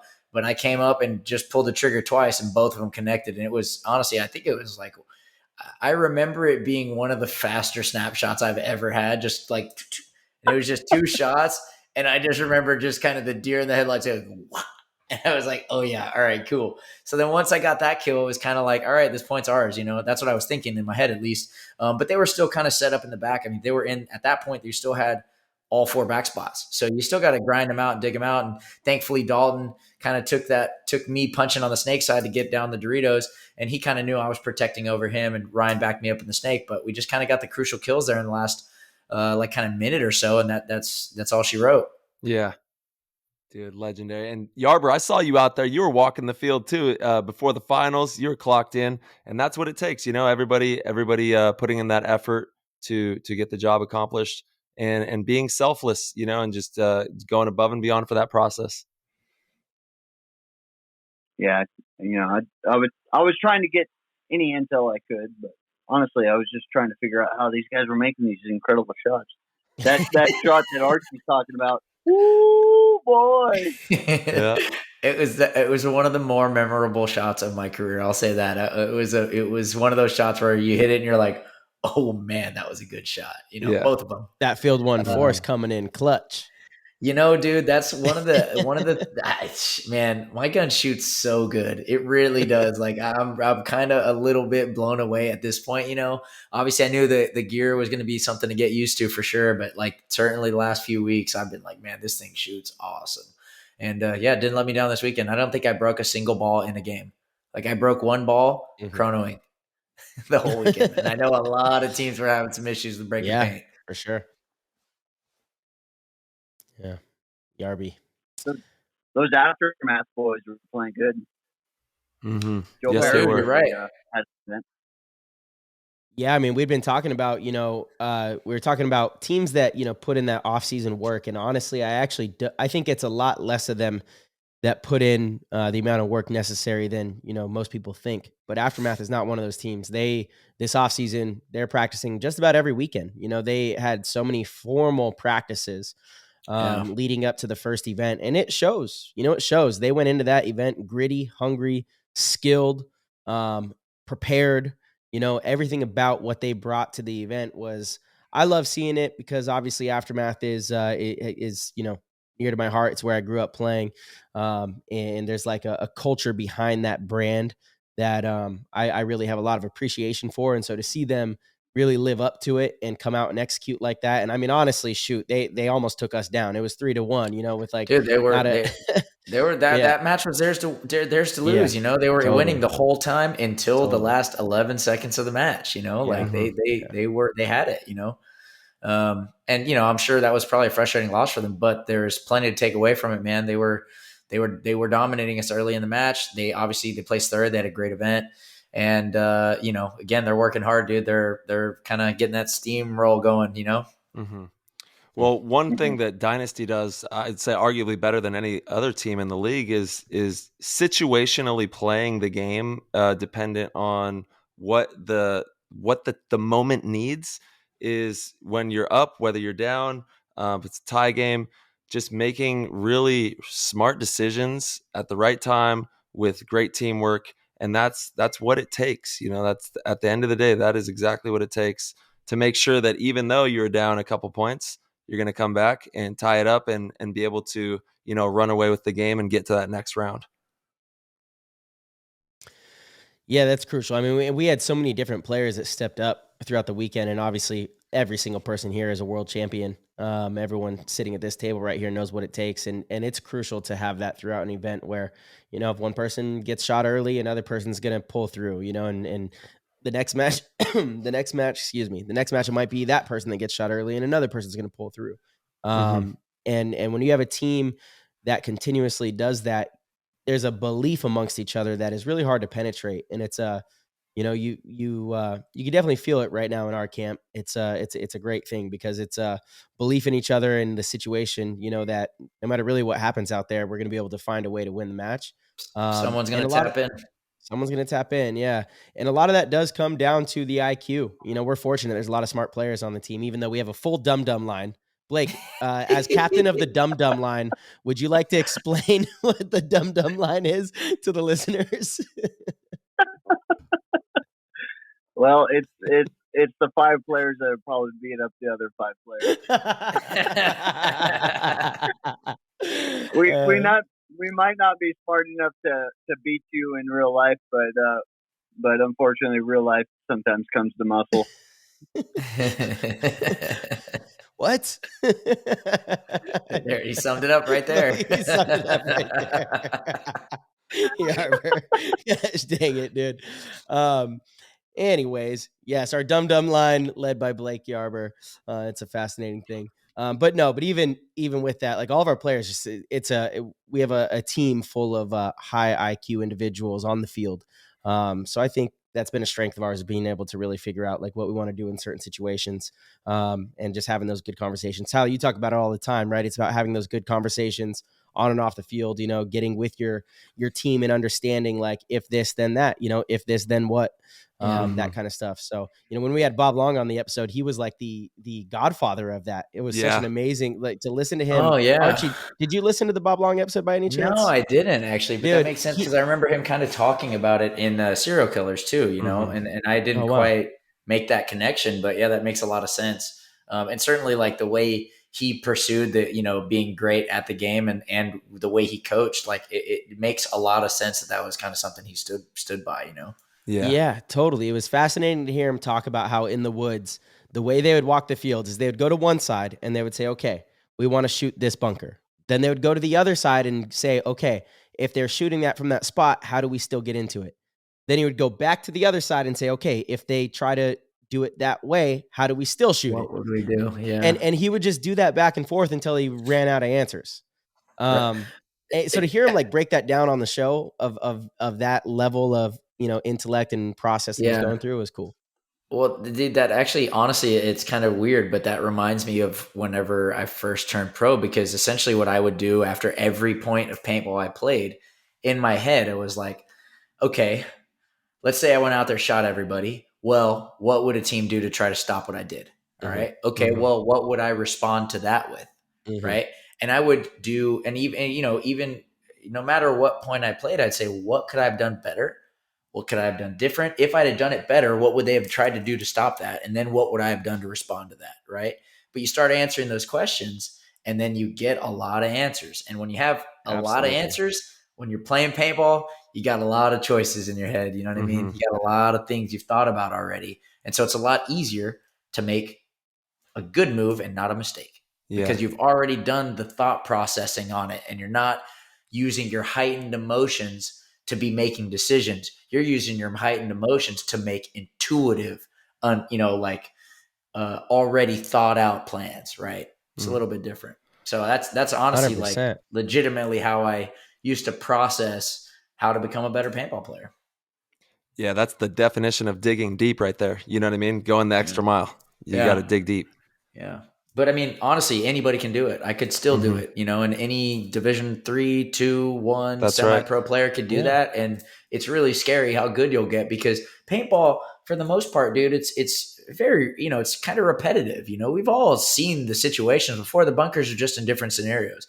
But if you go out there and figure out, true understanding and the way the game is played and what you teams do to, tactically and how you can respond to different tactics, you're just better armed, man. You got more weapons in your deck, It's essentially, it's just mental repetition, right? What's almost anything about reps.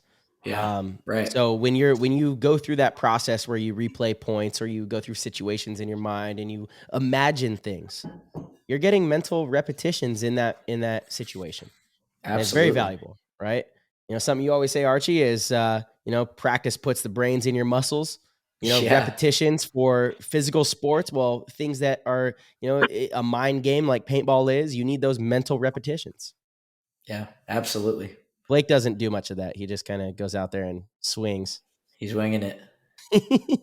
Blake's one of the smartest. Everybody out there, don't be fooled. Blake is one of the most intelligent people you'll ever meet. And also, I want to bring up the VR because it's huge what has just happened. Yeah, big time. Yeah, in the last couple months here, essentially, that you can put on a headset and walk around on the paintball field in your house, which is insane. It's like the old DPB days, but more real. Yeah, totally more intuitive, and like the team aspect where you can communicate with each other. Like before the event, I played a full night with Alex Frazier. He hopped on. We were playing on the Orlando layout. And That's awesome. It was like mind blowing. I think Alex and I, because of that night, got, I don't know.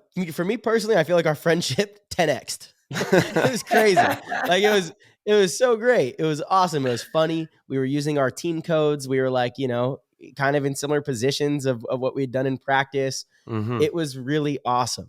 Right. And honestly, I feel like leading up to the event, I had more mental repetitions on the field than most people because I was playing that.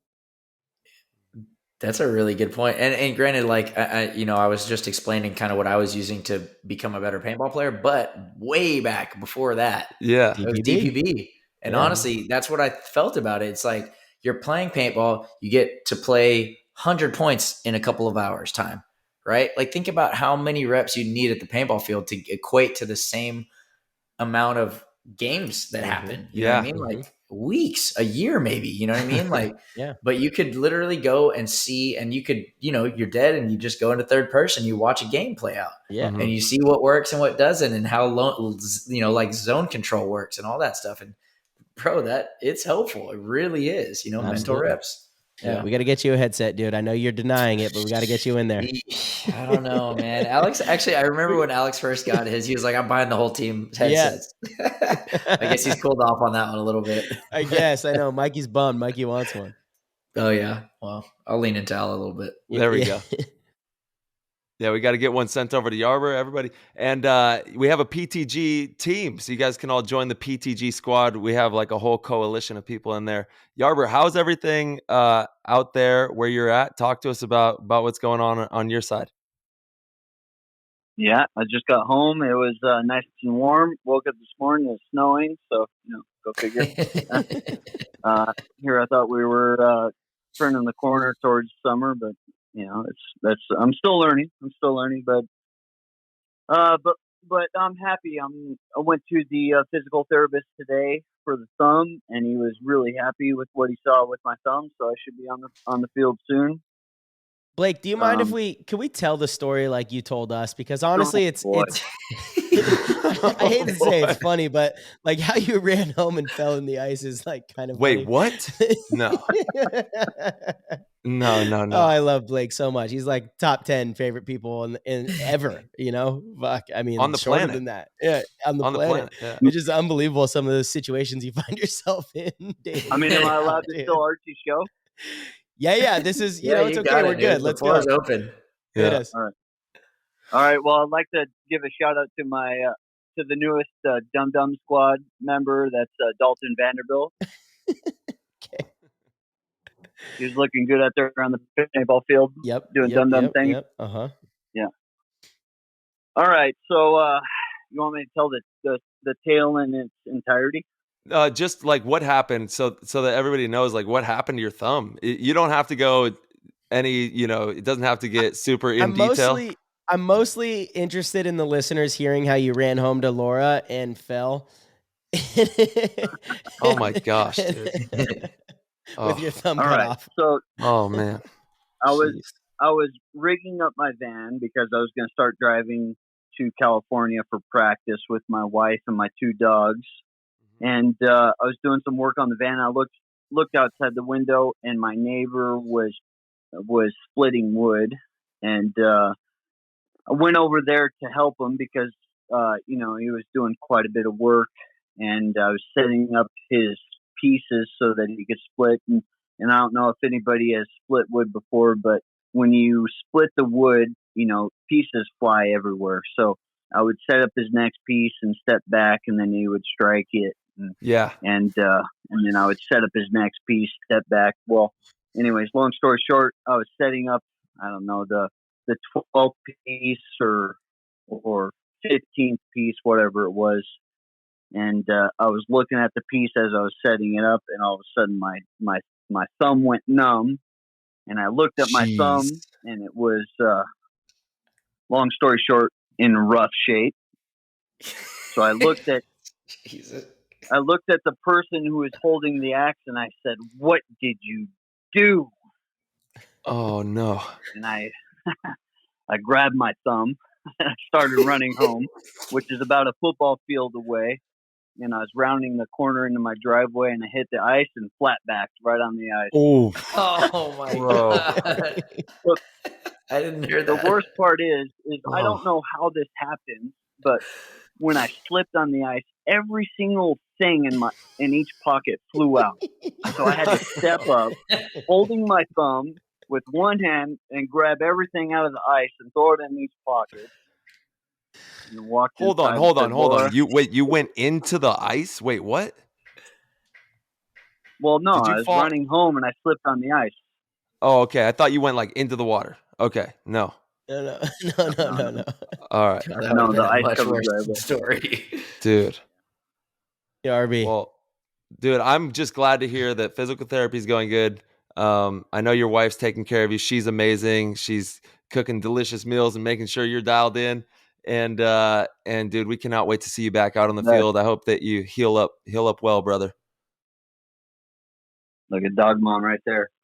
There we go. Laura. Oh, shout out to on Laura. PTG. Let's go. Yeah. Awesome. I bet Blake didn't think he was in He for didn't this know when he was that going to you FaceTime were me. going on Well, hey, we'll let y'all enjoy your night. Sending tons of love. You guys be safe out there, all right? Love you guys. Love you, Yarby. Bye, Laura. Peace. Love you too. Bye. Bye, Laura. Bye, y'all. Bye. Super funny. Dude, awesome. Man, this is the best feature. We need to use this more, dude. It's just so cool to be able to just call people in. Well, that was funny that he called. Now I'm kind of curious what he was calling for, but I'm glad he was. Yeah, he's probably just calling to party with you, bro. So one of the interesting things about this happening with Blake, so I found out in a different way than the because Blake's obviously a team owner, so he called the owners of the team first, and the owners of the team didn't necessarily distribute all the intel just immediately, right? Mm-hmm. Well, so I sold a jersey to a guy on the internet or whatever, and he's like, he sends me a message like, "Yeah, man, I hope Blake's all right," and I'm like, "Wait, what? What are you talking about?" Yeah. And he sends me a picture of Blake in the hospital with this thumb up like this, but like all bandaged up. So then I was just like, what is going on to the group? And then, whatever, then everybody kind of got outed, but it was just kind of a funny story for me to find out. And then Blake was like, oh, he called me immediately. It was just funny. Yeah. Oh, Yarby. How does he find himself in these predicaments? He has so many stories. He's got some great stories. Got fucking bulldozed by a bull. Yeah. The one where him and his brother got I guess they were hiking in the snow and they got kind of I guess they got off the path or whatever. They were out there and helicopters came to find him or something, right? Yep. Crazy. That's one too. Yeah. Blake has some awesome stories. That was like out in the Big Bear area, the San Bernardino Mountains. Yeah. It's unbelievable. I don't understand how he continuously finds himself. Yeah, he had to jump he had to throw his dog over like a big waterfall twice, I think, and him and his brother just this is our only way out of here. So it's freezing water too. So I forgot all about that story, but oh my God, that's a crazy story too. Oh yeah, exactly. The stories of him with the dog, I'll never forget. He's like, Blake just exists for a couple of years, and it's the wildest stories you've ever heard. Yeah. Hey, he's living life off the beaten path, and he's creating, absolute legend. I mean, it's just like he is out in the real world. You know what I'm saying? Like, out in the paintball field is the same as he is in the real world. He's just out there trying to find opportunities, bulldoze through. He's coming one way or another. He's going to create a path. Get it, through a bunker, around a bunker. It doesn't matter. Yep. I love it. Can't wait to have him back. Ty, can we jump in and talk a little bit about Houston Heat in this last event? Absolutely. Yeah, we obviously underperformed. We lost to Aftermath, which was a crazy game. The first time we played them, that was insane. The first game we 6-0'd them, mercy ruled, and then obviously they made adjustments. We played them on Sunday. That was the 11 o'clock game, right around there. If you're on East Coast time, quarterfinals, yeah. Yep. And they put up 5 points on us, and we're about to mercy rule us. And then we, fought back tooth and nail to get it back to a tie game that went into overtime. And then in the overtime point, it was a 4-on-4. I traded out down the wire, and then we had a player on the Aftermath team who made a move down the Doritos side and was able to, to get that game for them. And, major love to Mike Hinman and Aftermath. Like we talked about, they've been working really, really hard. And, everything shows. If you work hard, you're going to get good results. And they definitely worked hard to make it to where they did in the tournament. And Marcelo, you and I, we both played for Aftermath. We know, the dedication that Mike and the crew has to the craft. So major ups to them. And Houston Heat will be back hungrier than ever to obviously be making those top spot appearances and be winning tournaments and giving Dynasty a run for their money on, this streak that you guys are on there. Yeah. Tyler, what would you say the biggest difference between the match that you guys obviously kind of beat them down in versus, which was that on Saturday or was that on Friday? That was Saturday. Okay. Yep. So one day prior, you guys go out there, kind of pretty much dominate, right?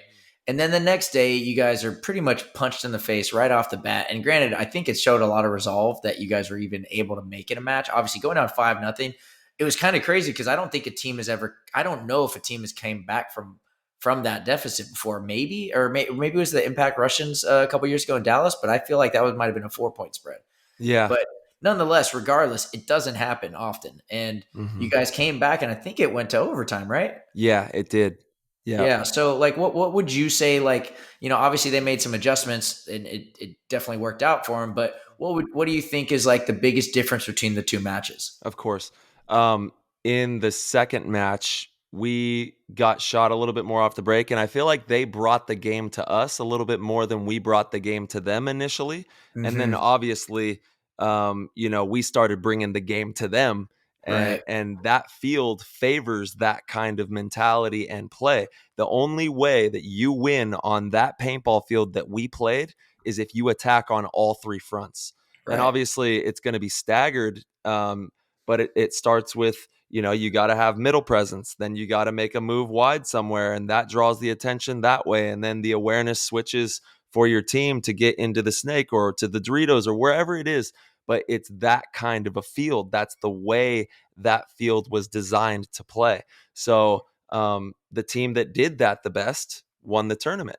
And what a freaking crazy event this was to see San Diego Dynasty, the newly formed Latin Saints, who, I mean, on paper was the last place ranked team. I think we were talking about that before the show or on the show, but it's pretty interesting that, we saw the World Cup winners play the last place team for the new season in the finals, which is pretty insane.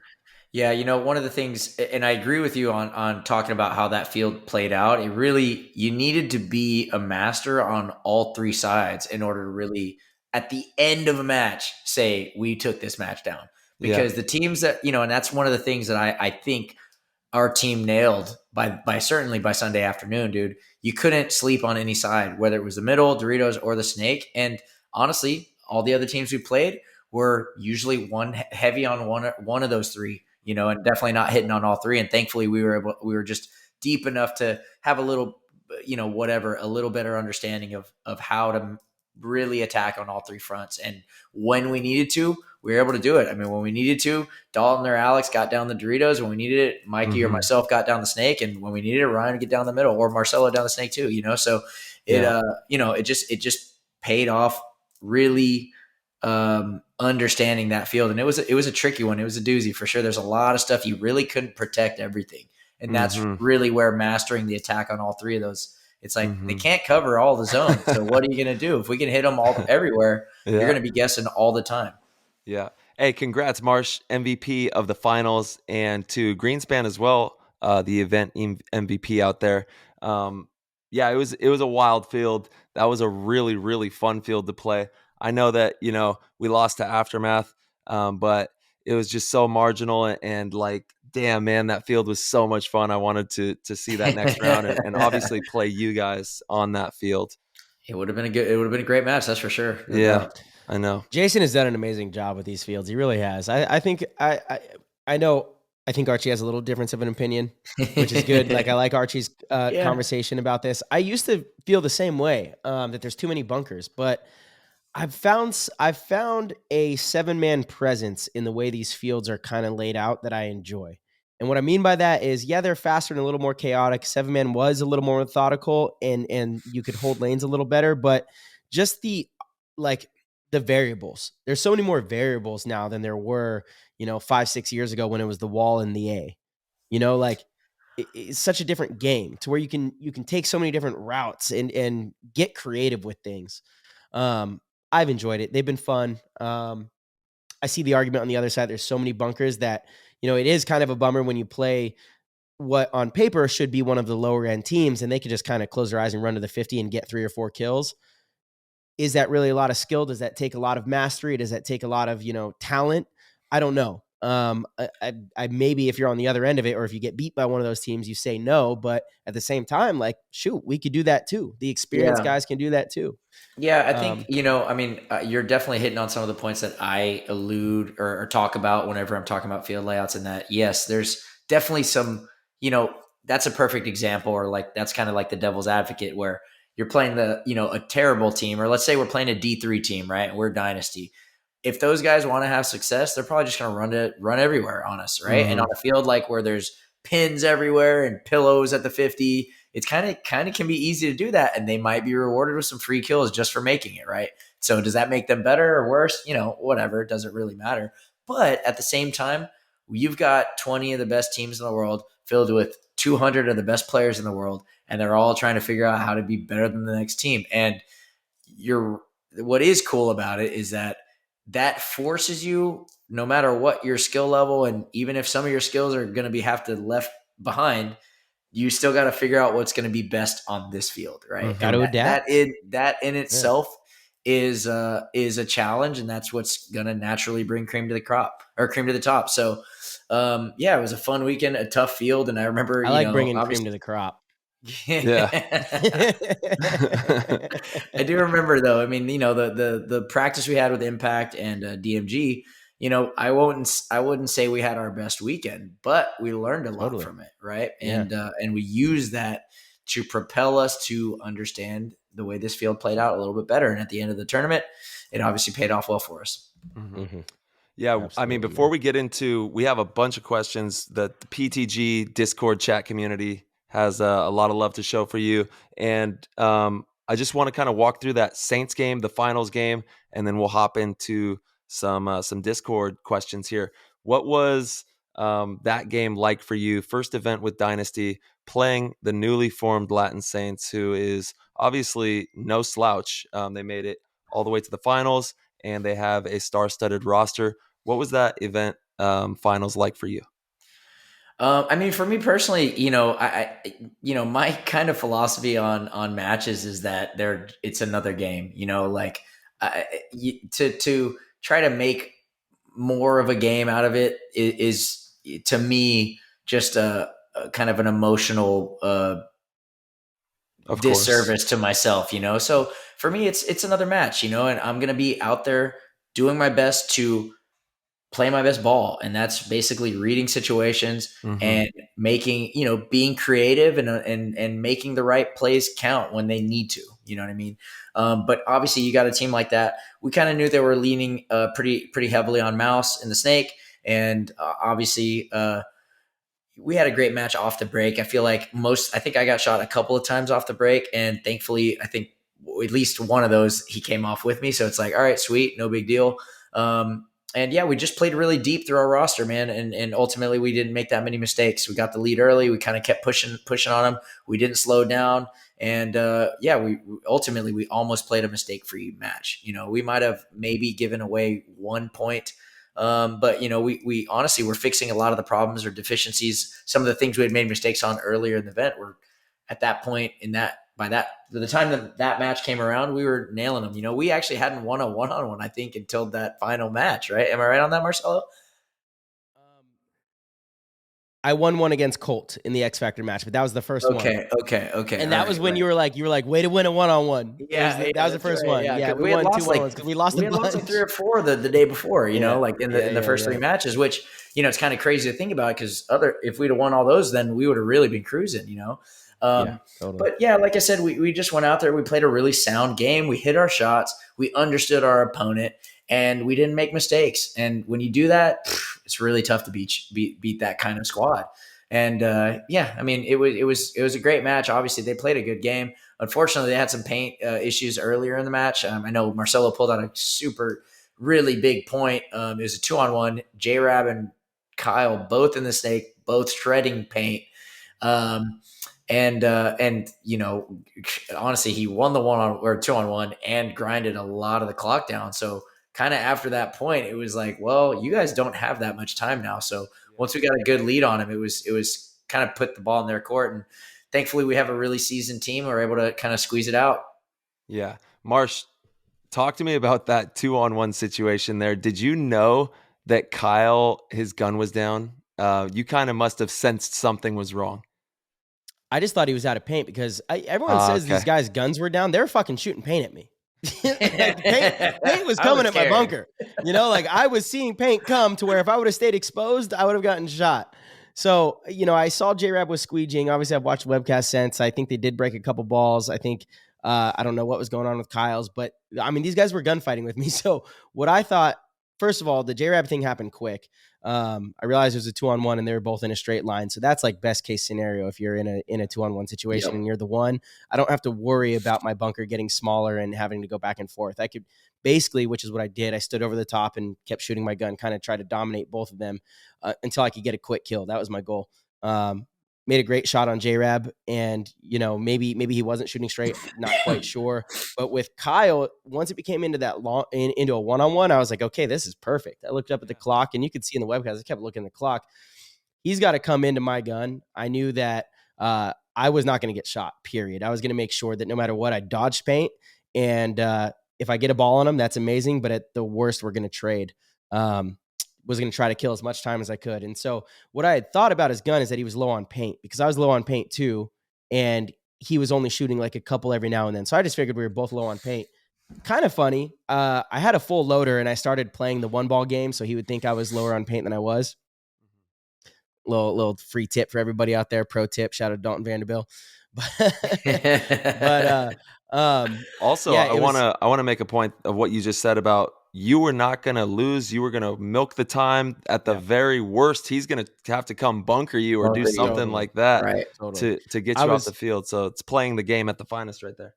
Yeah, I was willing to sacrifice a little bit of my accuracy to make sure I dodged every ball that came in. And I mean, if you have control of yourself in those situations, you have plenty of time to see paint coming in from that kind of distance. So really, the only time you get shot is if you try to over engage, or you get a little greedy trying to get a shot on somebody, or you just kind of lose focus.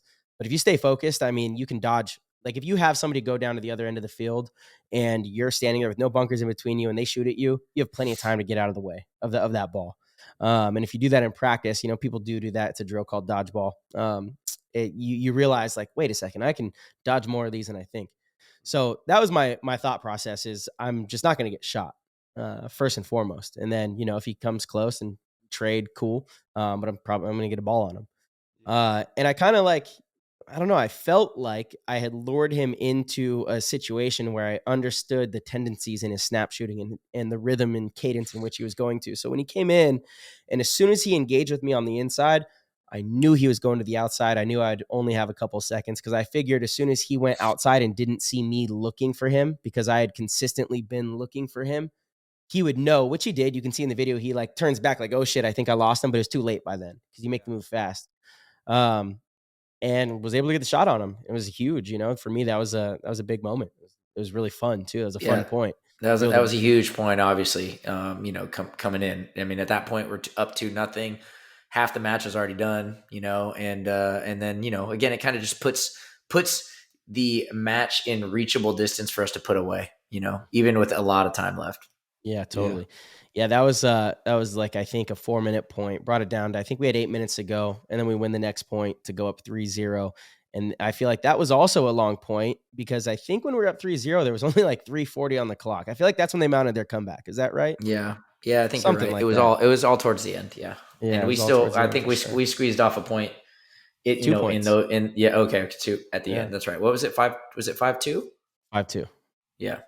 So, but yeah, I mean, they were able to put a couple of points up quick on us with Mouse kind of going down the snake and you know, kind of doing his thing, obviously.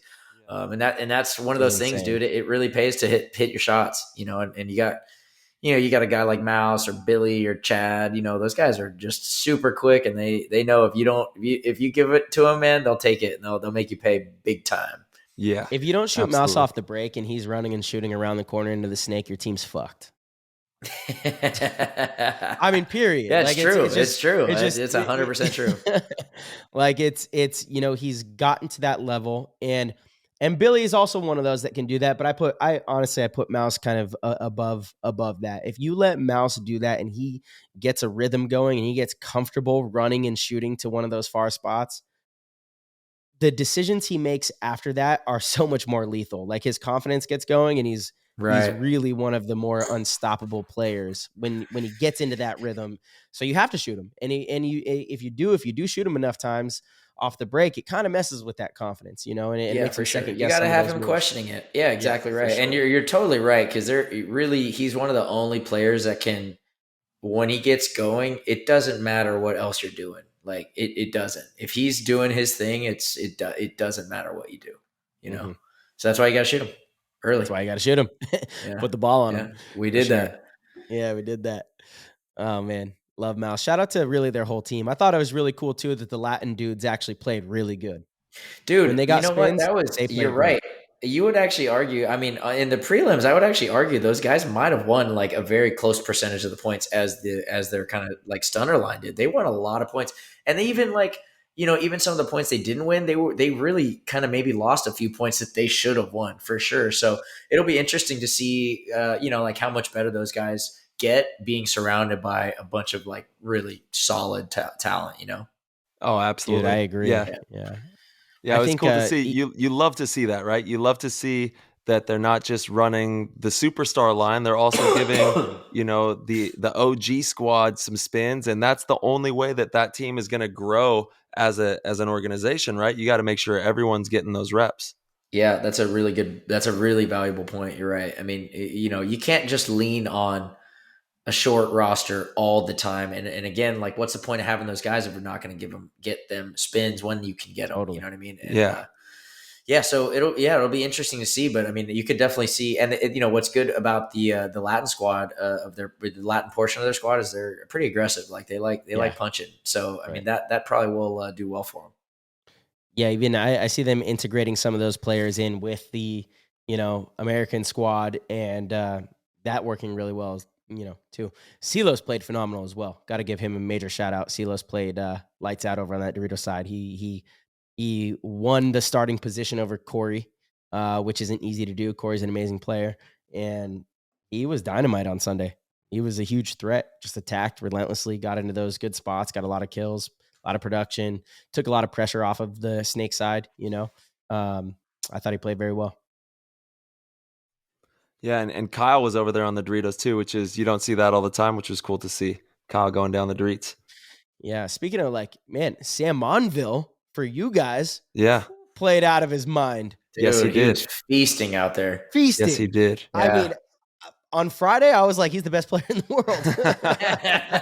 It's unbelievable. Sam's no joke. Sam is a monster, and he is. The connectivity that we were having out there, and just like throwing alley-oops with that middle, you could get a lot of alley-oops going if you get the right info at the right time. I think Sam is definitely one of the more underrated kind of stunners in the league. I mean, obviously you're playing on a team with a bunch of like really flashy and like super aggressive players, but Sam is a baller. He's at the end of a game, it's really tough. Like he gets it. You know what I mean? He understands what to do at the end of the game, and also when he goes up the middle, dude, he's got the timing. He knows when the move's happening. You know what I mean? Yeah, and he's got one of the sickest mustaches in the world. Shout out to Sam Monville.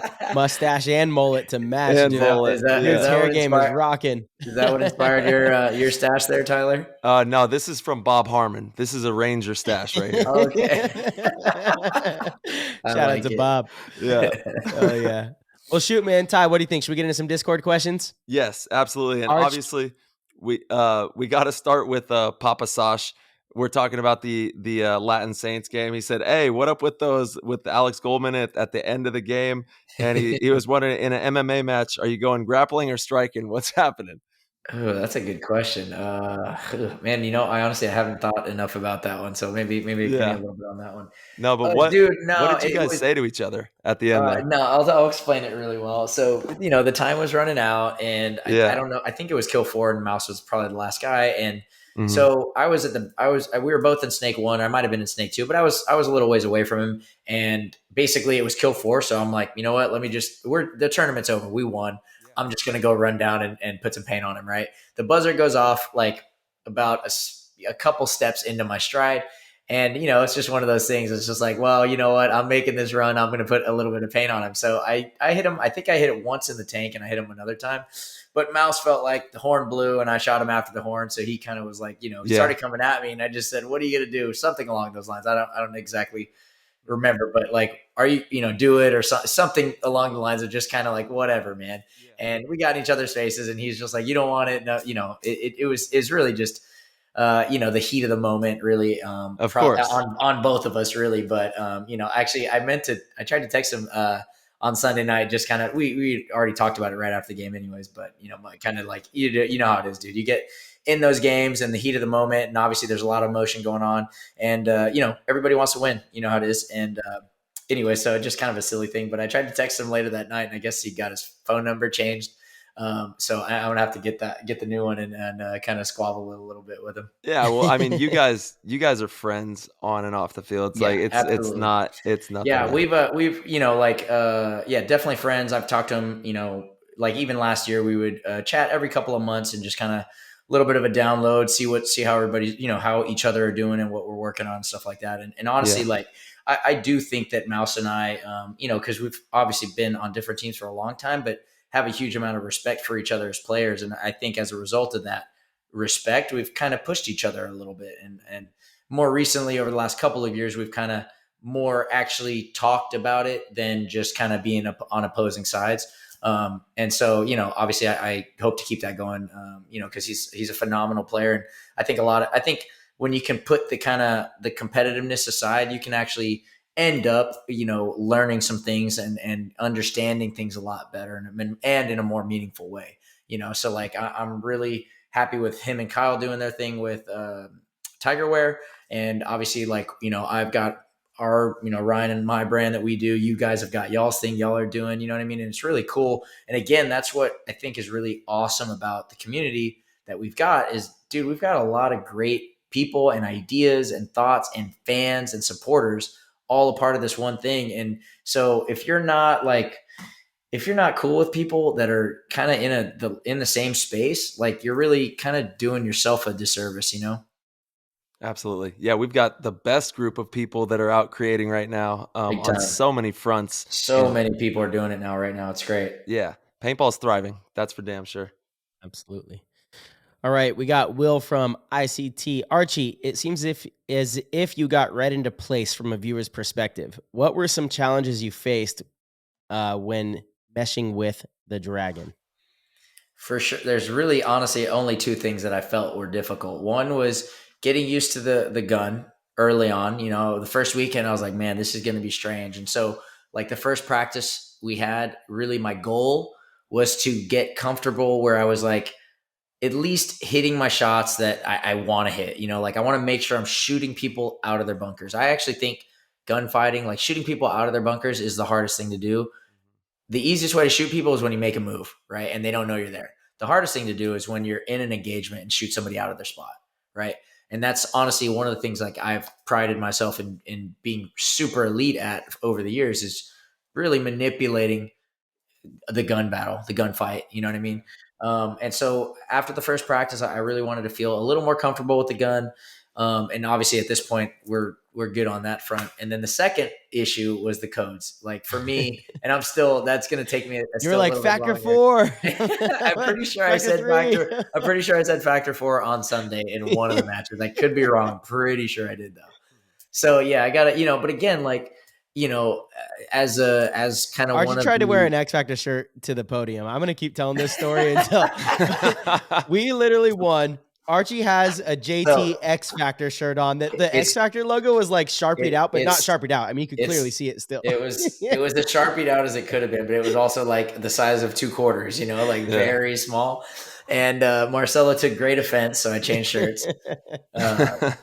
But I think it would have been funny either way, actually. Yeah, well, I mean, you could look at it like that too, But that shirt has a tournament win on it, and it's somewhere in Orlando right now. There we go. Awesome. All right, we got codes in the gun. Yeah, Tad Parker with the new Dynasty Snakeside duo of you and MM33. Will you be sporting frosty golden tips for Philly?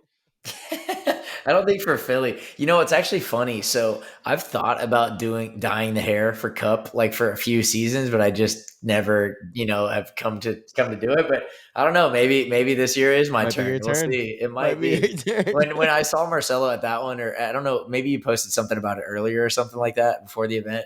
But when you did it, I was like, man, I was kind of thinking, I was a little bummed out that I hadn't done it yet. It's just funny. Beat me to it. Yeah, I still remember when Yeah. Alex had to do it for the first event of the season because I guess he lost that bet with Kyle. Yeah. Yeah, which I thought that was funny too. But yeah, you never know. Maybe World Cup this year. All right. There we go. This is a good question from Mole King. Shout out to Tank Dangle. I think it's good. He doesn't say this in there, but it kind of alludes to Project. But Archie, you've been swagged out since the Addicted long sleeves. Can you tell us why fashion and style in paintball are important to you? Yeah, okay. A long time ago, I thought that I believed that when you look good, you play good, and kind of having that kind of creative, different energy or whatever you call it, swag or style, or even just a different kind of play style, but anything that you can do to stand out, right? I mean, and not just to stand out, but to stand out, and I think there's a difference in that. And yeah, I don't know. I think being being able to exude your style or your character, or even just a little bit of hinting at what goes on in your inner self is kind of cool. And I think it's one of the things that makes paintball unique, right? Like, we play a sport where we're not all like wearing and using exactly the same standardized equipment. And I think that's really cool about it. And so, yeah, you can kind of make a statement, and you can, put something on yourself that is a kind of a billboard, right? So it's kind of a unique thing. And certainly for the longest time, I've been trying to kind of look a little whatever different or cool, or what I think is cool. And yeah, certainly that ended up transitioning into the brand Project. Obviously, that's kind of what we do. We make unique, kind of artistic versions of different stuff. We've got it's been incredible the past couple of years with this thing, and this year is going to be no different. Actually, earlier today, I got the first in hand, built out new model of a high end gun we're dropping. So that will be we'll be releasing our own photos here in the next, I don't know, maybe week or 2 weeks or something like that, and those will be hitting out in the next couple of months for sure. So yeah, it's been great. But yeah, that's kind of what started the whole idea. That's amazing. And everybody go follow, obviously, at Project Paintball. Is it at Project PB? It's a Project __ 2 underscores PB. There we go. On Instagram. And then we also have a Facebook page as well. And then we also have a Facebook group that's for fans of our gear, and it's also an owners group. And typically in there, we kind of give a little bit of a heads up on what we're working on and stuff like that. So Nice. Yeah, it's been great. Honestly, meeting people at the events has been the coolest thing about it, to be honest with you. Going to events and having people basically tell you how much they love and support your gear and what you're doing and what you represent and stuff like that. Yeah. I know you guys know exactly what that's all about. You know what I mean? So it's really been awesome. And so Ryan and I are super thankful for, the amount of support we've received thus far, and also being able to collaborate with a bunch of different brands. It's so unique and so cool. I've already met a lot of different players in the industry just from our brand, and it's pretty cool. Yeah. Dude, we got to do a PTG Project collab at some point. Yeah. We'll do something. And you're right, man. Being able to see, the PTG fam, all the people that support the show and tune in and connect with all the players that we've had on, and then just those simple connections, they mean everything. Being able to see someone and look in their eyes, and they're like, man, I love tuning in and hearing these stories. And we're like, dude, we love you. Thank you for, supporting us on this journey. That's everything. It wouldn't happen without that, period. That's just the truth. So it's really, really cool to see. And it gives you a whole different level of appreciation for the game. Because again, without the game, none of it would happen. So true, man. So true. All right, we got JTPB22 and Tone Lou, kind of similar questions. But how is it different being on Dynasty this time versus before? And that was That was the gist of That's the a great question. Essentially. Yeah. Right. Yeah, that is a really good question. And I might have alluded to it a little bit earlier in the podcast, but essentially, the first time around on Dynasty, I was still becoming who I would become, in this game and as a player.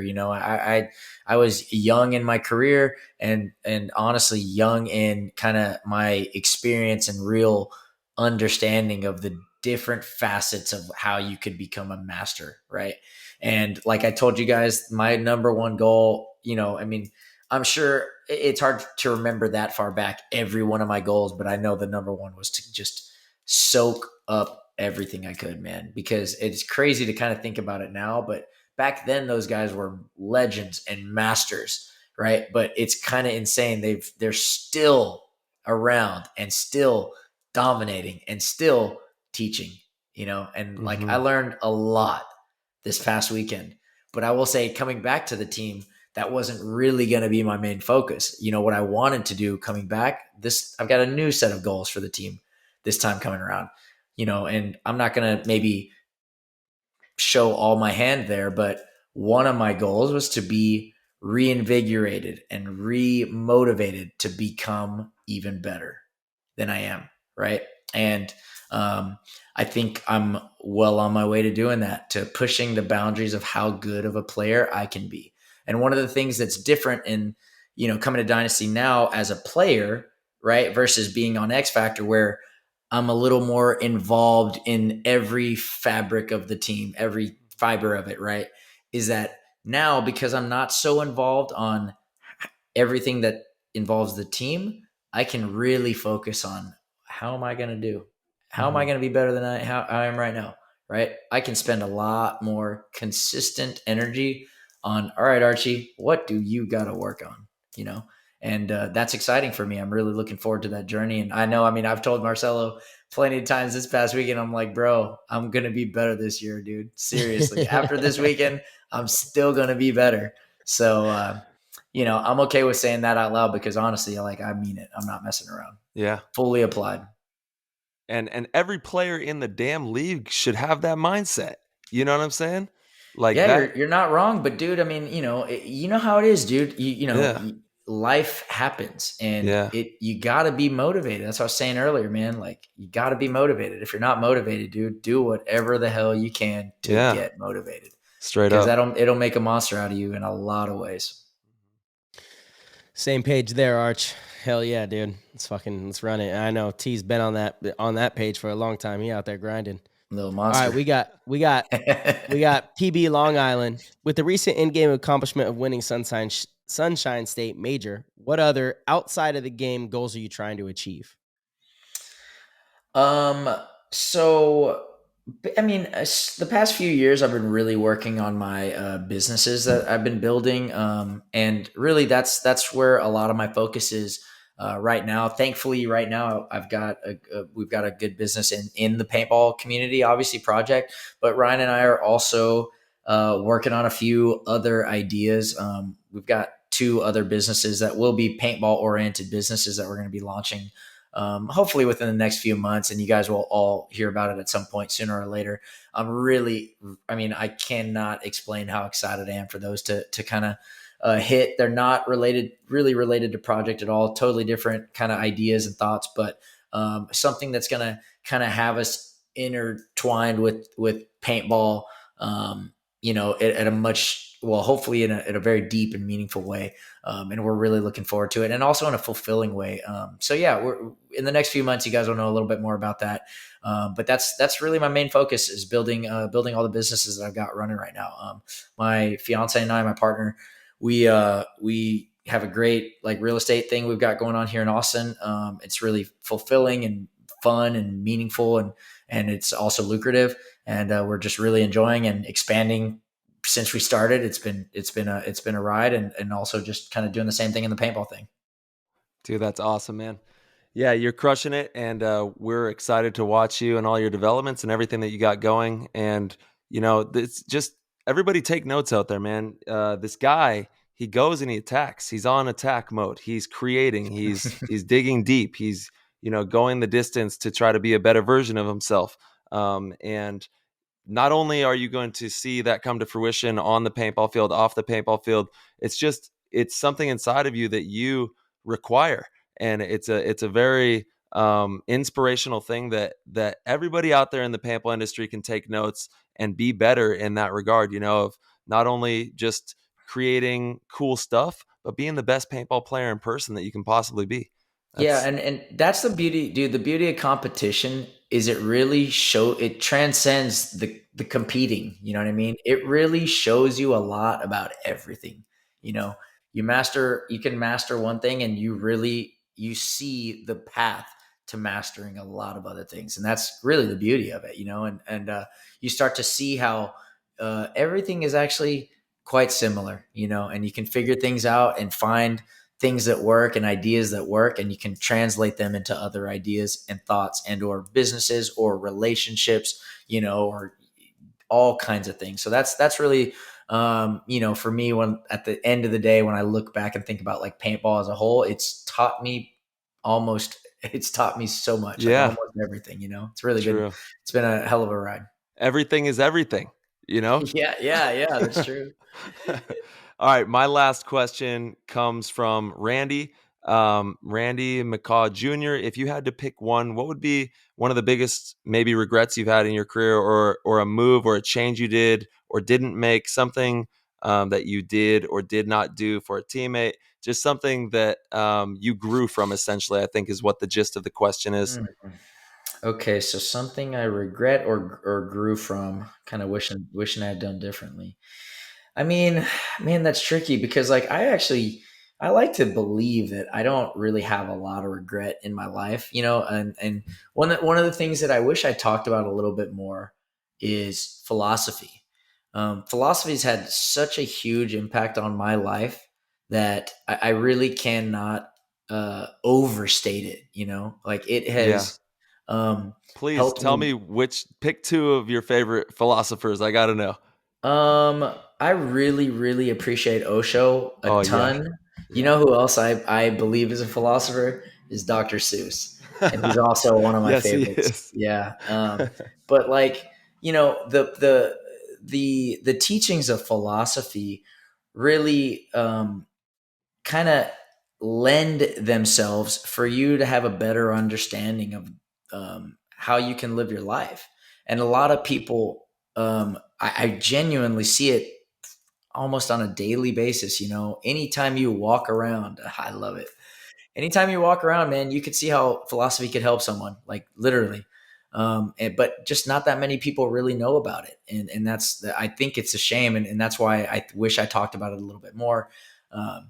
But I don't know. Maybe as far as the regret goes, I would say not answering my calling and knowing that I really should have probably left X Factor sooner, because it's easy for me to see just kind of one event removed that, I'm now kind of serving myself a little bit more, and not necessarily in a better way, but like just because it's over doesn't mean, I wasn't happy that it all happened. You know what I mean? Like X Factor taught me everything, and it helped me build a team and understand the meaning and understanding of that kind of thing at a very deep level. You know what I mean? And I'm very happy, and I wouldn't change that at all about my career. But maybe when I knew my time was done, maybe I wish I hadn't maybe compromised on my ideas for what I thought was, kind of like a better the nicer thing to do, if that's the best way to say it. But to end the note with a philosophy quote that I really I loved so much over the last year or so, and I don't remember who it's by, but it's just a beautiful quote. But it's, no matter what happens, I know is good, so I let go of expectation. And honestly, dude, if more people understood the meaning of that quote, and it could literally change your life, dude, because you never know what kind of perspective another side of the story is. You know what I mean? And I could actually give a simple example about how that quote hits almost on a daily basis for me, right? And that's what is so important about really having faith and believing that no matter what happens, I know some part of it, even if I can't conceive the idea right now, is good. I know for a fact, So like we just we just got under contract for a property that we listed last week. But about a month ago, we were in negotiations with somebody to sell it off market, right? And in the real estate world, if you sell it off market, some of the fees aren't involved. So you can save a lot of money on fees, right? Yeah. Well, that didn't end up panning out. And we were kind of like, oh man, we had a good deal there. It would have been nice, right? And as a result of not selling it at that moment in time, we had to do a little bit more work to the property, spend a little more time on it, a little bit more money on it, and pay a little bit more money in financing for that property. But as a result of not doing that, we are selling that property for like $63,000 more a few weeks later. Nice. So again, but that's just one simple example that happened on Monday. Yeah, exactly. Yesterday. But that quote literally happens on a daily basis all the time, for me. And that's the way I see it. So anything that happens, whether or not I perceive it to be bad at that moment or something I didn't want at that moment, I believe it to be good no matter what, because you just literally never know what other thing is, conspiring in your favor, So absolutely. Anyways. Yeah. And you're absolutely right, man. It's all perspective and we only see things from one angle, but there's a lot going on in any given moment. Yeah. And honestly, when I was talking about kind of maybe a regret on paintball, right? Who's to say if I had to quit X Factor then that I'd be playing on Dynasty now? Because at that time, I wasn't thinking about playing on Dynasty. I was another team I was thinking about joining. And now here I am, and I'm having a hard time believing that I would be in a better situation than I'm in right now, So it's just, things work in funny ways. And when you believe them to be helpful and beneficial for you, I think they end up kind of working out that way. Powerful right there, man. It's a lifestyle. It's a shift in your thinking that can really change your everyday living. Absolutely, truly is. Dude. Yeah, man. Awesome, Archie.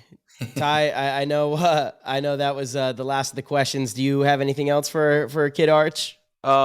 Dude, congratulations to you both on the win. And I do got to put a plug in there for Lone Wolf and everything that they had going on at the last event. Loved seeing their field out there. Crushing. Yeah. And they're really amping it up, huh? Yeah, they are. So see them everywhere. Giving them some love. Thank you for everything that you do for PTG as well. And Arch, you keep crushing it with the real estate, paintball, Osho, saunas, all the good stuff, and keep having fun, brother. Dude, invest in yourself, boys. That's it. Project. Check us out, man, if you can. I know it's kind of hard to get our gear, but if you really do want it, dude, just be on it. We tell people to set alarms because our stuff sells out in a minute. It's just nothing's lasted more than a minute yet. So if you want any of our stuff, just make sure you're on top of the time on it. Yep. Be there. You got to be there. Archie, thank you, brother. Yep. It was a good one. Great one. Yeah, have a good one, guys. Later, bro. All right, PTG fam, thank you guys so much for tuning in. We really hope you enjoyed this episode. As always, if you would like to support the show, please head over to ptgpaintball.com. Click the Patreon link and sign up. Get access to the Discord. Goats will be getting first dibs at my signature series Hormesis line. So you definitely want to make sure you are a goat in the PTG Discord. And you're going to want to stay after that anyway. It's amazing. We do monthly shows and giveaways and all sorts of really cool stuff for the PTG goats. Even if you aren't a goat, if you just want to get access to the Discord, that's cool too because the whole community is booming. It's banging. It's a whole lot of fun. Shout out to Rusty Glaze at Concert Pursuit. He did our website. If you guys need a website, Rusty's your guy. And as always, we'll see you very soon.